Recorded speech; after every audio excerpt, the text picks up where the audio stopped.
السلام عليكم ورحمة الله وبركاته. بسم الله الرحمن الرحيم. الحمد لله رب العالمين والصلاة والسلام على أشرف المرسلين وعلى آله وصحبه أجمعين. أما بعد. سورة المائدة 15. أعوذ بالله من الشيطان الرجيم. بسم الله الرحمن الرحيم. يا أهل الكتاب قد جاءكم رسولنا يبين لكم كثيرا مما كنتم تخفون من الكتاب ويعفو عن كثير.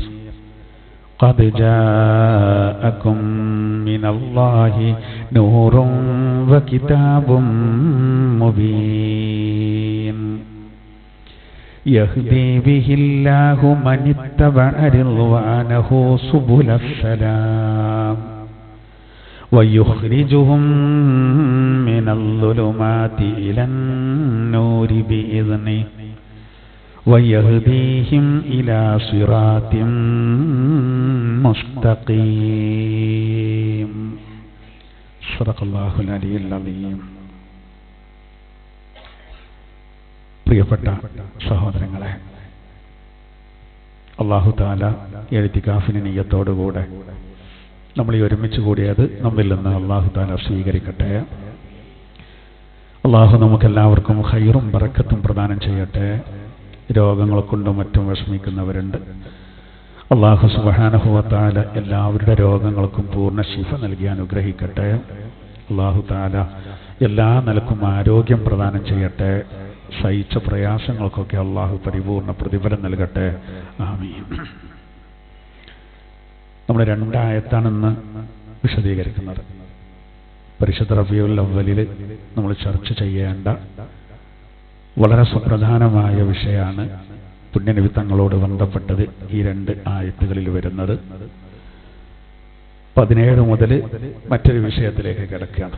അപ്പോൾ ഇന്ന് ഈ 2 ആയത്തുകളും അതിനോട് അനുബന്ധമായി വരുന്ന വിഷയങ്ങൾ ഇൻഷാ അല്ലാഹ് നമുക്ക് ചർച്ച ചെയ്യാം. ഇന്നത്തെ ക്ലാസ് അള്ളാഹുവിൻ്റെ തിരുദൂതരോട് ബന്ധപ്പെട്ട ചില കാര്യങ്ങളിൽ നമുക്ക് ഏറെ ഉപകാരപ്പെടുന്നതാണ്. പ്രത്യേകിച്ച് ഇന്നത്തെ ഈ സാഹചര്യത്തോട് നല്ല യോജിച്ചു വന്ന ഒരു ഭാഗമാണ്.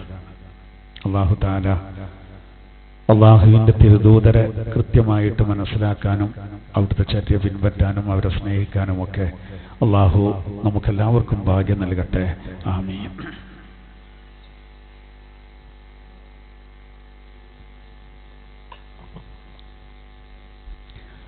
أعوذ بالله من الشيطان الرجيم.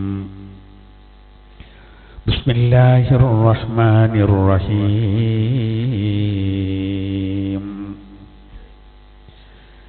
يا أهل الكتاب قد جاءكم رسولنا يبين لكم كثيرا مما كنتم تخفون من الكتاب ويعفو عن كثير. يا أهل الكتاب ഓ വേദക്കാരെ. വേദക്കാരെ പറ്റിയൊക്കെ നമ്മൾ നേരത്തെ പറഞ്ഞല്ലോ. കഴിഞ്ഞ ക്ലാസ്സിൽ പ്രത്യേകിച്ചും വിശദമായിട്ട് പറഞ്ഞു. തൗറാത്ത്, ഇഞ്ചീലും പഴയതും പുതിയതും നിയമങ്ങൾ, ഇന്നത്തതും അന്നത്തതൊക്കെ ഉള്ള വ്യത്യാസം കാര്യങ്ങളൊക്കെ നമ്മൾ ആ സുവിശേഷങ്ങളെ പറ്റിയും കാര്യങ്ങളൊക്കെ കഴിഞ്ഞ ക്ലാസ്സിൽ നമ്മൾ വിശദീകരിച്ചു. നബിയുടെ കാലത്തുള്ള കുറേ വേദക്കാരായ ആളുകളുണ്ട്. അല്ലാഹു തആല പ്രത്യേകം പറയണം. നോക്കൂ എന്താ പറയുന്നത്. ഖദ് ജാഅക്കും, തീർച്ചയായിട്ടും നിങ്ങൾക്ക് വന്നിരിക്കുന്നു, റസൂലുനാ, നമ്മുടെ റസൂല്, അള്ളാഹിന്റെ തിരുദൂതർക്ക് അള്ളാഹു കൊടുത്ത വലിയൊരു മഹത്വമാണ് ആ ഒറ്റ പ്രയോഗത്തിൽ വരുന്നതെന്നാണ്. നമ്മൾ ഈ ചില പ്രയോഗങ്ങളൊന്നും നമ്മൾ അത്ര കണക്കിലെടുക്കാറില്ല. അള്ളാഹ് പറയുന്നത് എങ്ങനെ അറിയോ? നിങ്ങളിലേക്ക് നിസ്സംശയം നമ്മുടെ റസൂല്, അവിടെ ഈ നമ്മുടെ എന്ന് പറയുന്നത് ബഹുവചന രൂപത്തിൽ പറഞ്ഞത് അത് ബഹുമാനം അറിയിക്കാൻ വേണ്ടി പറയാണ്. ഇന്നാ നഹ്നു നസ്സൽന ദിക്റ, നാം ഖുർആനിനെ ഇറക്കി. ചിലയിടത്ത് നാം എന്ന് പറഞ്ഞിട്ടുണ്ട്, ചിലയിടത്ത് ഞാൻ എന്ന് പറഞ്ഞിട്ടുണ്ട്. ഇന്നി ജായിലും ഫിൽ അർളി ഖലീഫാന, ഞാൻ എന്നാണ് പറയുന്നത്. ഇന്നി, ചിലയിടത്ത് ഇന്നാഴത്തേനാക്കൽ കൗസർ, അങ്ങേക്ക് നാം കൗസറിനെ നൽകി. അത് യഥാർത്ഥത്തിൽ ബഹുമാനം അറിയിക്കാൻ വേണ്ടി പറയാണ്. അങ്ങനെ പഠിപ്പിക്കാൻ, അങ്ങനെയും പറയണം, നമ്മളെ പഠിപ്പിക്കാൻ. അള്ളാഹു പറയാണ്, നിസ്സംശയം നിങ്ങൾക്ക് നമ്മുടെ റസൂല് വന്നിരിക്കുന്നു. എൻ്റെ കുട്ടി അറിയും പോലെയാണ് നമ്മളുണ്ടല്ലോ. അപ്പോൾ അതായത് അള്ളാഹിന്റെ തിരുദൂതരെ അള്ളാഹു താല അയച്ചിട്ട് ആ തിരുദൂതർക്ക് ഒരു അംഗീകാരം കിട്ടാനാണ് നമ്മുടെ റസൂൽ എന്ന് പറഞ്ഞത്. അള്ളാഹുലേക്ക് ചേർത്തി പറയുന്നത്. ഇപ്പോൾ ഒരു ഉദ്യോഗസ്ഥന് മറ്റൊരു ഉദ്യോഗസ്ഥനെ വിളിച്ചിട്ട് പറയാണ്, നമ്മളൊരാൾ വരുന്നുണ്ട് എന്ന് പറയുന്ന എന്തിനായിരിക്കും? പരിഗണന കിട്ടാനാണ്, അത് പ്രത്യേകം പരിഗണന കിട്ടാനാണ്. അങ്ങനെയുള്ള ആ പ്രയോഗം, അതായത് നമ്മളെ ആളാണ്, ഞാനൊരാളെ വിടുന്നുണ്ട് എന്ന് പറയും പോലെ അംഗീകാരം കിട്ടാൻ വേണ്ടിയാണ് അള്ളാഹു താല പറയാണ്. വെറും ഒരു അംഗീകാരം വെറുതെ കിട്ടാനല്ല, അത് അക്ഷരാർത്ഥത്തിൽ സത്യമാണ്. എന്റെ ഭാഗത്തു നിന്നുള്ള റസൂലാട്ടോ, എന്റെ കുട്ടി എന്ന് പറയും പോലെ. അങ്ങനെ കുറെ പ്രയോഗങ്ങളുണ്ട്. ഇപ്പൊ ഇതുപോലെ വെച്ചാല് ഖുർആനിലെ ആദ്യത്തെ സൂറത്തായ സൂറത്തുൽ ഫാത്തിഹയിലെ 2ാമത്തെ ആയത്ത് അൽഹംദുലില്ലാഹി റബ്ബിൽ ആലമീൻ, സർവസ്തോത്രങ്ങളും ലോകരക്ഷിതാവായ അല്ലാഹുവിനിക്കാൻ. അടുത്തൊരു പ്രയോഗം എന്താ? റബ്ബുൽ ആലമീൻ. വിശുദ്ധ ഖുർആനിലെ 21ാമത്തെ സൂറത്തിലെ 107ാമത്തെ ആയത്ത് എങ്ങനെ? വമാ അർസൽനാക ഇല്ലാ റഹ്മത്തൽ ലിൽ ആലമീൻ. ഉണ്ടോളൂ നോക്കി, നബിയെ അങ്ങയെ നാം അയച്ചത് സർവ്വലോകങ്ങൾക്കും കാരുണ്യമായിട്ടാണ്. അപ്പോൾ 1ാമത്തെ സൂറത്തിലെ 2ാം വചനത്തിൽ അള്ളാഹിനെ പറ്റി പറയുന്നത് റബ്ബുൽ ആലമീൻ, സർവലോക പരിപാലകൻ. 21ാം സൂറത്തിലെ 107ാം ആയത്തിൽ പറയുന്നത് അള്ളാഹു നബിയെ പറ്റി പരിചയപ്പെടുത്തുന്നത് റഹ്മത്തുൽ ലിൽ ആലമീൻ. റബ്ബ്, റഹ്മത്ത് രണ്ടും ഒരേ വാക്കിനോടാ ചേർക്കുന്നത്. ആലം ബഹുവചനം, ആലമീൻ. അപ്പോ അള്ളാഹ് ലോകങ്ങളുടെ റബ്ബാണ്, റസൂൽ കരീം തങ്ങൾ ലോകങ്ങൾക്ക് കാരുണ്യമാണ്. അങ്ങനെ അർത്ഥം വെച്ച് പോകുമ്പോൾ ഇതിന്റെ ഗൗരവം അറിയില്ല. മഹാന്മാരായ മുഫസ്സിറുകൾ അതിനെപ്പറ്റി ഒരുപാട് ചർച്ച ചെയ്യുന്നുണ്ട്. ആ ഒരൊറ്റ പ്രയോഗം, ഒരു വാപ്പ, ആ വാപ്പാന്റെ ഒരു 4-5 കുട്ടികൾ, അദ്ദേഹത്തിന്റെ ഭാര്യ, അതൊക്കെ പാടങ്ങനെ നല്ലവർക്ക് ഇങ്ങനെ കൂട്ടിപ്പിടിച്ച് കൊണ്ടുപോവുകയാണെങ്കിൽ അയാള് ആ ആ വീട്ടിലെ റഹ്മത്താണെന്നാണ്. ഒരു മഹലിലെ ഉത്തരവാദപ്പെട്ട ആളുകൾ, നാട്ടിലെ കുഴപ്പങ്ങളും കാര്യങ്ങളൊന്നും ഇല്ലാതെ എല്ലാവരും ഇങ്ങനെയാണ് കൂട്ടിപ്പിടിച്ച് അഡ്ജസ്റ്റ് ചെയ്ത് പോവുകയാണെങ്കിൽ അത് റഹ്മത്താണ്. ഒരു ഭരണാധികാരി താൻ ആരെയാണോ പ്രതിനിധാനം ചെയ്യുന്നത് ആ ജനതയെ വിവേചനം കാണിക്കാതെ ആ ഒരു രൂപത്തിൽ, അത് ആ രാജ്യത്തിന് എന്താണ്? ഒരു അനുഗ്രഹമാണ്. അങ്ങനെയാണെങ്കിൽ സർവ്വലോകങ്ങൾക്കും, സർവ്വലോകങ്ങൾ എന്നാണ്, അതിർത്തില്ലതിന്, സർവ്വലോകങ്ങൾക്കും അനുഗ്രഹം എന്ന് പറയുമ്പോൾ നമ്മൾ ആലോചിച്ച് നോക്കൂ. വെറുതെ അള്ളാഹു താല ഒരു അക്ഷരം പോലും വെറുതെ പ്രയോഗിക്കൂല. അങ്ങനെ ഖുർആനിൽ ഒരുപാടുണ്ട് കേട്ടോ, ഒന്നൊന്നല്ല. ബിൽ മുഅ്മിനീന റഊഫുർ റഹീം എന്നാണ് നബിനെ പറ്റി ഖുർആൻ പറഞ്ഞത്. നമുക്ക് റഊഫ് എന്ന് പേരുണ്ടെങ്കിൽ അബ്ദു കൂട്ടണം, റഹീം എന്ന് നമുക്ക് പേരിടണമെങ്കിൽ അവിടെ അബ്ദു കൂട്ടണം. അബ്ദുർ റഹീം, അബ്ദുർ റഊഫ്, അതിനെ പറ്റുള്ളൂ. എന്നാൽ ഈ 2 നാമങ്ങളെ നബിയിലേക്ക് ചേർത്തിയിട്ടാണ് തൗബ സൂറത്ത് അവസാനിക്കുന്നത്. കൃപ, കാരുണ്യം, ഇത് രണ്ടും, റഹീം, റഊഫ്, നബിയിലേക്ക് ചേർത്തി കൊടുക്കുകയാണ്. അങ്ങനെ ഒരുപാട് പ്രയോഗങ്ങൾ നബിയോട് ബന്ധപ്പെട്ട പല വിഷയങ്ങളും അള്ളാഹുവിനെ ഏറ്റെടുക്കും. അള്ളാഹ് പറഞ്ഞതുപോലെ ആക്കുകയാണ്. അതാണ് നബി തങ്ങളെ സ്വന്തം നിലക്കൊന്നും പറയില്ല എന്ന് പറയാൻ കാരണം.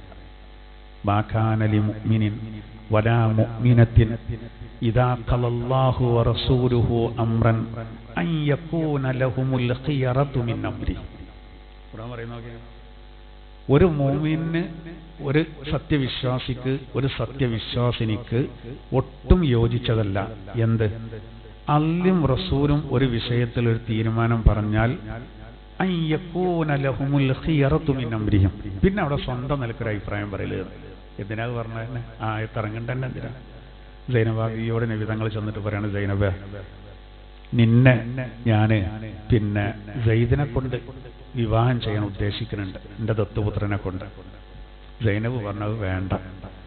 കാരണം എന്താ വെച്ചാൽ ഞാൻ സൗന്ദര്യമുള്ള ആളാണ്, പിന്നെ സൈദ് തീരെ സൗന്ദര്യമില്ലല്ലോ, അതുകൊണ്ട് വേണ്ട. ഞാൻ വല്ല തറവാട്ടിൽ ജനിച്ച പെണ്ണാണ്, സൈദ് ദത്തുപുത്രനല്ലേ, അവർക്കതില്ല, അതുകൊണ്ട് വേണ്ട. എന്നാ ശരി, കല്യാണമല്ലേ. നബി തങ്ങൾ തിരിച്ചു പോന്നു. മുത്തുനബി വീട്ടിലെത്തുമ്പോഴേക്ക് ജിബ്രീൽ എന്ന മലക്ക് വരെയാണ് തീരുമാനാക്കി. അവിടെ പറയേണ്ടത് മാക്കാനലി മുഅ്മിനിൻ വലാ മുഅ്മിനത്തിൻ ഇദാ ഖലല്ലാഹു വറസൂലുഹു അംറ. ഒരു വിഷയത്തിൽ അള്ളാഹ്ക്കും റസൂലിനൊരു താല്പര്യം ഉണ്ടെങ്കിൽ പിന്നെ അവിടെ സ്വന്തം താല്പര്യം പരിഗണിക്കരുത്. എന്നിട്ട് അതിൻ്റെ ശേഷം പറയാണ്, ആരെങ്കിലും അങ്ങനെ താല്പര്യം കാണിച്ചാൽ വ്യക്തമായി ഒക്കെ വലാലം മുബീന, വ്യക്തമായി കഴിച്ചു പോകുന്ന വമൻ യഅസില്ലാഹ വറസൂലഹു. അവിടെ നബി തങ്ങൾക്കാണ് അങ്ങനെ ഒരു ആഗ്രഹം ഉണ്ടായത്. കാരണം നമുക്ക് മക്കളുണ്ടെങ്കിൽ ആ മക്കൾക്ക് വിവാഹപ്രായം എത്തുമ്പോൾ ആണാണെങ്കിലും പെണ്ണാണെങ്കിലും ഓൽക്ക് നല്ലൊരു ജീവിതം നമ്മൾ ഉദ്ദേശിക്കും. നബി തങ്ങളെ സംബന്ധിച്ചിടത്തോളം സയ്യിദ് തൻ്റെ ദത്തുപുത്രനാണ്, അപ്പോൾ രക്ഷിതാവ് നബി തങ്ങളാണ്. അപ്പോൾ നബി തങ്ങൾ അങ്ങനെ ആഗ്രഹിച്ചു. അപ്പോൾ നല്ലൊരു ചൊറുക്കുള്ള പെണ്ണിട്ടാകട്ടെ എന്ന് കരുതി. സയ്യിദ് റളിയല്ലാഹു അൻഹു തീരെ ചൊറുക്കില്ലായിരുന്നു. നബിക്ക് അങ്ങനെ ആഗ്രഹം വന്നാണ്. അവർ വേണ്ടാന്നപ്പോൾ എന്നാൽ ഓക്കെ പറഞ്ഞു പോകുന്നതാണ്. പക്ഷെ അള്ളാഹ് പറയേണ്ടത് അള്ളാഹിൻ്റെയും കൂടി തീരുമാനമാണെന്നാണ്. നല്ല സൈനബി കരഞ്ഞത് ആ വിവാഹത്തിന് സമ്മതിച്ചത്. ഇതാണ് അള്ളാഹിന്റെ തിരുദൂതർക്ക് അള്ളാഹു കൊടുക്കുന്ന സ്ഥാനം. ഒരിക്കൽ ഒരു നബി തങ്ങളൊരു സഹാബിനെ വിളിച്ചു. കുറച്ച് സമയം ലൈറ്റായി അദ്ദേഹം വന്നപ്പോൾ നബി തങ്ങൾ ചോദിച്ചു, അല്ല എന്തേ വിളിച്ചിട്ട് വരാത്തത്? നിസ്കരിക്കാൻ നബിയാ.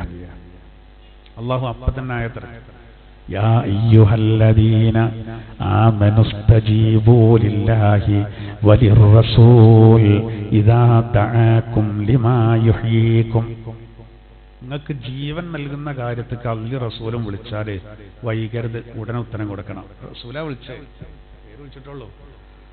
നബി തങ്ങൾ വിളിക്കുമ്പോൾ എന്തെങ്കിലും ഒരു കാര്യം ഉണ്ടാവും. അതാണ് ശരിക്കും ജീവൻ നൽകുക പറഞ്ഞാൽ. അത് ഏത് ജീവൻ? ആത്മീയമായിട്ടുള്ളത്, നാളേക്കുള്ളതാണ്. ഉടനെ ഉത്തരം കൊടുക്കണം എന്നാണ്. അപ്പോൾ അവിടെ അത് പഠിപ്പിക്കുന്ന എന്താണ്? സുന്നത്തുസ്കാരാണെങ്കിൽ എന്തായി ചെയ്യേണ്ടിയിരുന്നു, മുറിക്കേണ്ടിയിരുന്നു.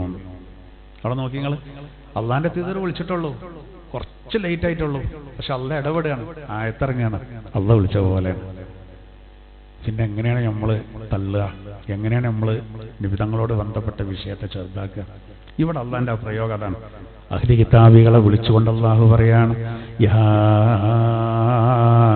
അഹ്ലൽ കിതാബ്, വേദക്കാരെ, ഖദ് ജാഅകും റസൂലുനാ, നിങ്ങൾക്ക് നമ്മിൽ നിന്ന് നമ്മുടെ റസൂല് വന്നിരിക്കുന്നു.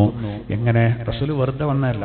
യുബയ്യിനു ലക്കും കസീറം മിമ്മാ കുൻതും തുഖ്ഫൂൻ, നിങ്ങൾ മറച്ചു വെച്ച മിക്ക കാര്യങ്ങളും ആ റസൂൽ എന്താക്കും? വെളിവാക്കും. ഇവര് മറച്ചു വെച്ച കാര്യം ഒന്ന് അള്ളാന്റെ തിരുദൂതരുടെ വിശേഷണങ്ങളാണ്. ഇവര് മറച്ചു വെച്ചത് ഇവര് മറച്ചു വെച്ചത്, യഹൂദികൾ മറച്ചു വെച്ചത് അള്ളാന്റെ തിരുദൂതരുടെ വിശേഷണങ്ങൾ മറച്ചു വെച്ചു. പിന്നെ ഒന്നും കൂടി മറച്ചു വെച്ചു. എന്താ അറിയോ? വിവാഹിതനായ ഒരാള് വ്യഭിചരിച്ചു കഴിഞ്ഞാൽ അവനെ എറിഞ്ഞു കൊല്ലണം എന്നുള്ളത് നമ്മളെ ശരീരത്തിലുള്ള അതേപോലെ അവർക്കുണ്ടായിരുന്നു. ചുല മറച്ചു പറഞ്ഞാൽ അങ്ങനെ തൗറാത്തിലൊരു വിഷയമുള്ളത് പുരോഹിതന്മാർ ജനങ്ങളെ പഠിപ്പിച്ചില്ല. പുരോഹിതന്മാരെന്നെ വേലിയാടുകയാണ്. ജനങ്ങളോട് പറഞ്ഞ പ്രശ്നമല്ലേ എറിഞ്ഞു കൊല്ലണം എന്ന് പറഞ്ഞാൽ ആ മഹാ തെറ്റില്ലാതാകാൻ. അതുപോലെ മറച്ചു. അള്ളാന്റെ തിരുദൂതർ എന്താക്കി? അത് ഒളിവാക്കി. ഈ ശരീഅത്തിലും അങ്ങനെ തന്നെയാണ്. ഈ ശരീഅത്തിലും അങ്ങനെ തന്നെയാണ്. വിവാഹിതനാണെങ്കിൽ എറിഞ്ഞു കൊല്ലണം, വിവാഹിതനല്ലെങ്കിൽ മനുഷ്യനല്ലേ, ഒരു തെറ്റിന് സാധ്യത ഉണ്ട്. അപ്പൊ അതുകൊണ്ട് തന്നെ അവനിക്ക് ചെറിയ ഒരളവുണ്ട്. അവിവാഹിതനാണെങ്കിൽ കൊല്ലൂല, 100 അടി. അത് സൂറത്ത് നൂറിൽ പറയുന്നുണ്ട്. അപ്പൊ ഈ എറിഞ്ഞു കൊല്ലുന്ന ഈ വിഷയവും മറച്ചു. അത് നബി തങ്ങൾ എന്ത്, അതാണ് നിങ്ങൾ മറച്ചു വെച്ച മിക്കതും ആ റസൂല് വെളിവാക്കുന്നുണ്ട്. അതാണ് തൗറാത്തിൽ അങ്ങനെ ഒരുപാട് കാര്യങ്ങൾ ഓലെന്ത് ചെയ്തിട്ടുണ്ട്, മറച്ചു വെച്ചിട്ടുണ്ട്. അതുപോലെ പിന്നെ ഇഞ്ചിയിൽ ഒരു മറച്ചു വെച്ചത് തന്നെയാണ്. ഇഞ്ചിയിൽ പ്രത്യേകിച്ച് അഹ്മദ് എന്ന പേരിൽ അവസാനത്തെ പ്രവാചകൻ വരുന്ന ആവർത്തിച്ച് പറഞ്ഞാണ്. അതുപോലും മറച്ചു വെച്ചു, അത് പഠിപ്പിച്ചു കൊടുത്തില്ല. അവൻ അല്ലാഹു പറയുന്നത്, നിങ്ങൾ മറച്ചു വെച്ച ഒളിപ്പിച്ചു വെച്ച മിക്കതും ആ റസൂല് നിങ്ങൾക്ക് വ്യക്തമാക്കി തരും. മാത്രമല്ല മിനൽ കിതാബി വേദത്തിൽ നിന്ന്, അവിടെ കിതാബ് കൊണ്ട് ഉദ്ദേശം തൗറാത്ത് ഇഞ്ചീലാണ്. മാത്രമല്ല വയഅഫു അൻ കസീർ, മിക്ക വിഷയത്തിലും ആ റസൂല് മാപ്പ് തരികയും ചെയ്യും. അത് അള്ളാന്റെ തിരുദൂതരുടെ ഒരു നല്ല സ്വഭാവമായിരുന്നു, മാപ്പ് കൊടുക്കുക എന്നുള്ളത്. പല വിഷയങ്ങൾ മൊത്തത്തിൽ അങ്ങനെയുള്ള ഈ നമ്മൾ ഒരു കാര്യം വിട്ടുവീഴ്ച ചെയ്യേണ്ടത് നമ്മൾ വിട്ടുവീഴ്ച ചെയ്യാന്നുള്ളത് വലിയ കൂലിയുള്ള കാര്യമാണ്. നിബിധങ്ങൾ എന്ത് ചെയ്യുന്നറിയോ, അത് പിന്നെ ആരോടാണെങ്കിലും ആ വിട്ടുവീഴ്ചയിൽ ഹൈറുണ്ടാവും, അപ്പൊ അതൊക്കെ വിട്ടുവിടും. എനിക്ക് ഖുർആൻ തന്നെ ഉദാഹരണം പറയേണ്ട ഒന്ന് ഏതാ വെച്ചാല്, ഉഹദ് യുദ്ധത്തിൽ പരാജയം സംഭവിച്ച് തിരിച്ചു പോരുമ്പോൾ സഹാബിമാരൊക്കെ നല്ല പേടിയിലാണ്. കാരണം നബിതങ്ങൾ എന്തെങ്കിലും പറയോ, ഓലെടുത്ത് പാൾട്ട് പറ്റിയാണല്ലോ. അവിടുന്ന് ഇറങ്ങരുത് എന്ന് പറഞ്ഞാൽ നബിതങ്ങൾ ഓലിറങ്ങി. അതായത് നബിതങ്ങൾ പറയുമ്പോൾ അങ്ങനെ തന്നെ കേൾക്കണം. ഒരു ഗവേഷണം ചെയ്തു, യുദ്ധമൊക്കെ കഴിഞ്ഞില്ലേ, നമ്മൾ ജയിച്ചില്ലേ, എന്തിനാ അവിടെ ഇങ്ങനെ നിൽക്കുന്നത്, പോകാൻ നമുക്ക്. ഓലിറങ്ങി ശത്രുക്കളെ ഭാഗത്ത് കൂടി കയറി. അതിൽ നമുക്ക് ആകെ പരാജയമായി, 10-20 ആൾക്കാർ ഷഹീദായി. ഒക്കെ കഴിഞ്ഞ് തിരിച്ചു പോരുമ്പോൾ നല്ല വിഷമത്തിലാണ്. എല്ലാവർക്കും പേടി എന്താ അറിയോ, നബിതങ്ങൾ നേരെ മുന്നിൽ നിന്ന് നേതൃത്വം കൊടുത്ത ചീഫ് കമാൻഡർ സ്ഥാനത്താണ്. അപ്പൊ അതുകൊണ്ട് നബിതങ്ങൾ എന്ത് തീരുമാനമൊക്കെ ഉണ്ട്, അന്ന തീരുമാനം, എല്ലാവരും നല്ല പേടിയിലാണ്. ഒരുപടി ആത്മീയമായ ഉള്ളിൽ കാളിച്ചാണ്, പേടിയാണ്. അതായത് നബിതങ്ങൾ എന്തെങ്കിലും പറഞ്ഞാല് അതവിടെ കിടക്കുമല്ലോ എന്നുള്ള. പക്ഷെ പ്രതീക്ഷാർക്കല്ല വന്നത്, അതൊന്നും പറഞ്ഞില്ല. പൊട്ടനായതുകൊണ്ടല്ലേ, അതിൽ ഹൈറാന്നാണ് പറഞ്ഞ് വെറുതെ ചടുപ്പിക്കണ്ട. ഒന്നും പറഞ്ഞില്ല. അള്ളാഹു അതിനെ പ്രകീർത്തിക്കുകയാണ്. അള്ളാഹു പറഞ്ഞത് അങ്ങയുടെ ആ ഇതുണ്ടല്ലോ, ആ പിന്നൊരു വിട്ടുവീഴ്ച മനോഭാവം വല്ലാത്തൊരു അനുഗ്രഹട്ടത്. ഇങ്ങോട്ട് ഖുർആൻ ഇങ്ങനെ പറഞ്ഞു, വലൗ കുൻത ഫല്ലൻ ഗലീദൽ ഖൽബ് ലൗ ഫല്ലൂ മിൻ ഹൗലിക, നബിയെ അങ്ങ് അവരോട് അതിൻ്റെ പേരിൽ പരുഷമായി പെരുമാറിയിരുന്നുവെങ്കിൽ അങ്ങയുടെ ചുറ്റുഭാഗത്തുനിന്ന് അകന്നു പോയേനെ അവർ. നിങ്ങളെങ്ങാനും അതിൻ്റെ പേരിൽ ഓലോട് ഒരു ഗൗരവം കാണിച്ച് ചൂടായി പ്രഷർ കയറി അങ്ങനെ ഒരു സമീപനായിരുന്നെങ്കിൽ ഓരൊക്കെ അകലും. എന്താ റസൂൽ ഇങ്ങനെ പോണ്ട, അടുത്തേക്ക് പോണ്ട, ചൂടാവും. ചൂടാണ്ടോട് ചൂടായിട്ടുണ്ട് കേട്ടോ, വേറെ കാര്യ നല്ല ചൂടായിട്ടുണ്ട്. അടുക്കാൻ പേടിച്ചിട്ടുണ്ട്, വിഷയത്തിനനുസരിച്ചാണ്. അത് നമ്മളും അങ്ങനെ തന്നെയുള്ളൂ. ചിലതിന് നമ്മൾ മാപ്പ് കൊടുക്കാൻ പറ്റില്ല. മാപ്പ് കൊടുത്താൽ വലിയ വിഷയമാണ്, ചിലതിന് മാപ്പ് കൊടുത്താൽ വലിയ ഹൈറുണ്ടാവും.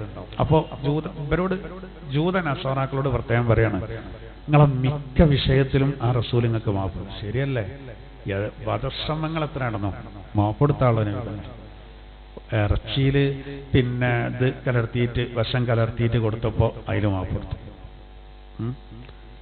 ഏതൊക്കെ രൂപത്തിൽ നേരെ കൊല്ലാന് വരുന്നതിൽ വരെ സഹാബത്തൊക്കെ ഇങ്ങനെ ഒരുങ്ങി നിൽക്കാൻ വിധങ്ങൾ കണ്ണോണ്ട് ചെറിയ ഒരു താളം കൊടുത്താൽ മതി, നിയമം നടപ്പിലാക്കും. അലി റളിയല്ലാഹു അൻഹു ഉമർ റളിയല്ലാഹു അൻഹു ഒക്കെ പലപ്പോഴും പ്രകോപിതരായിട്ടുണ്ട്, ഇതങ്ങനെ വിട്ടാൻ പറ്റൂല.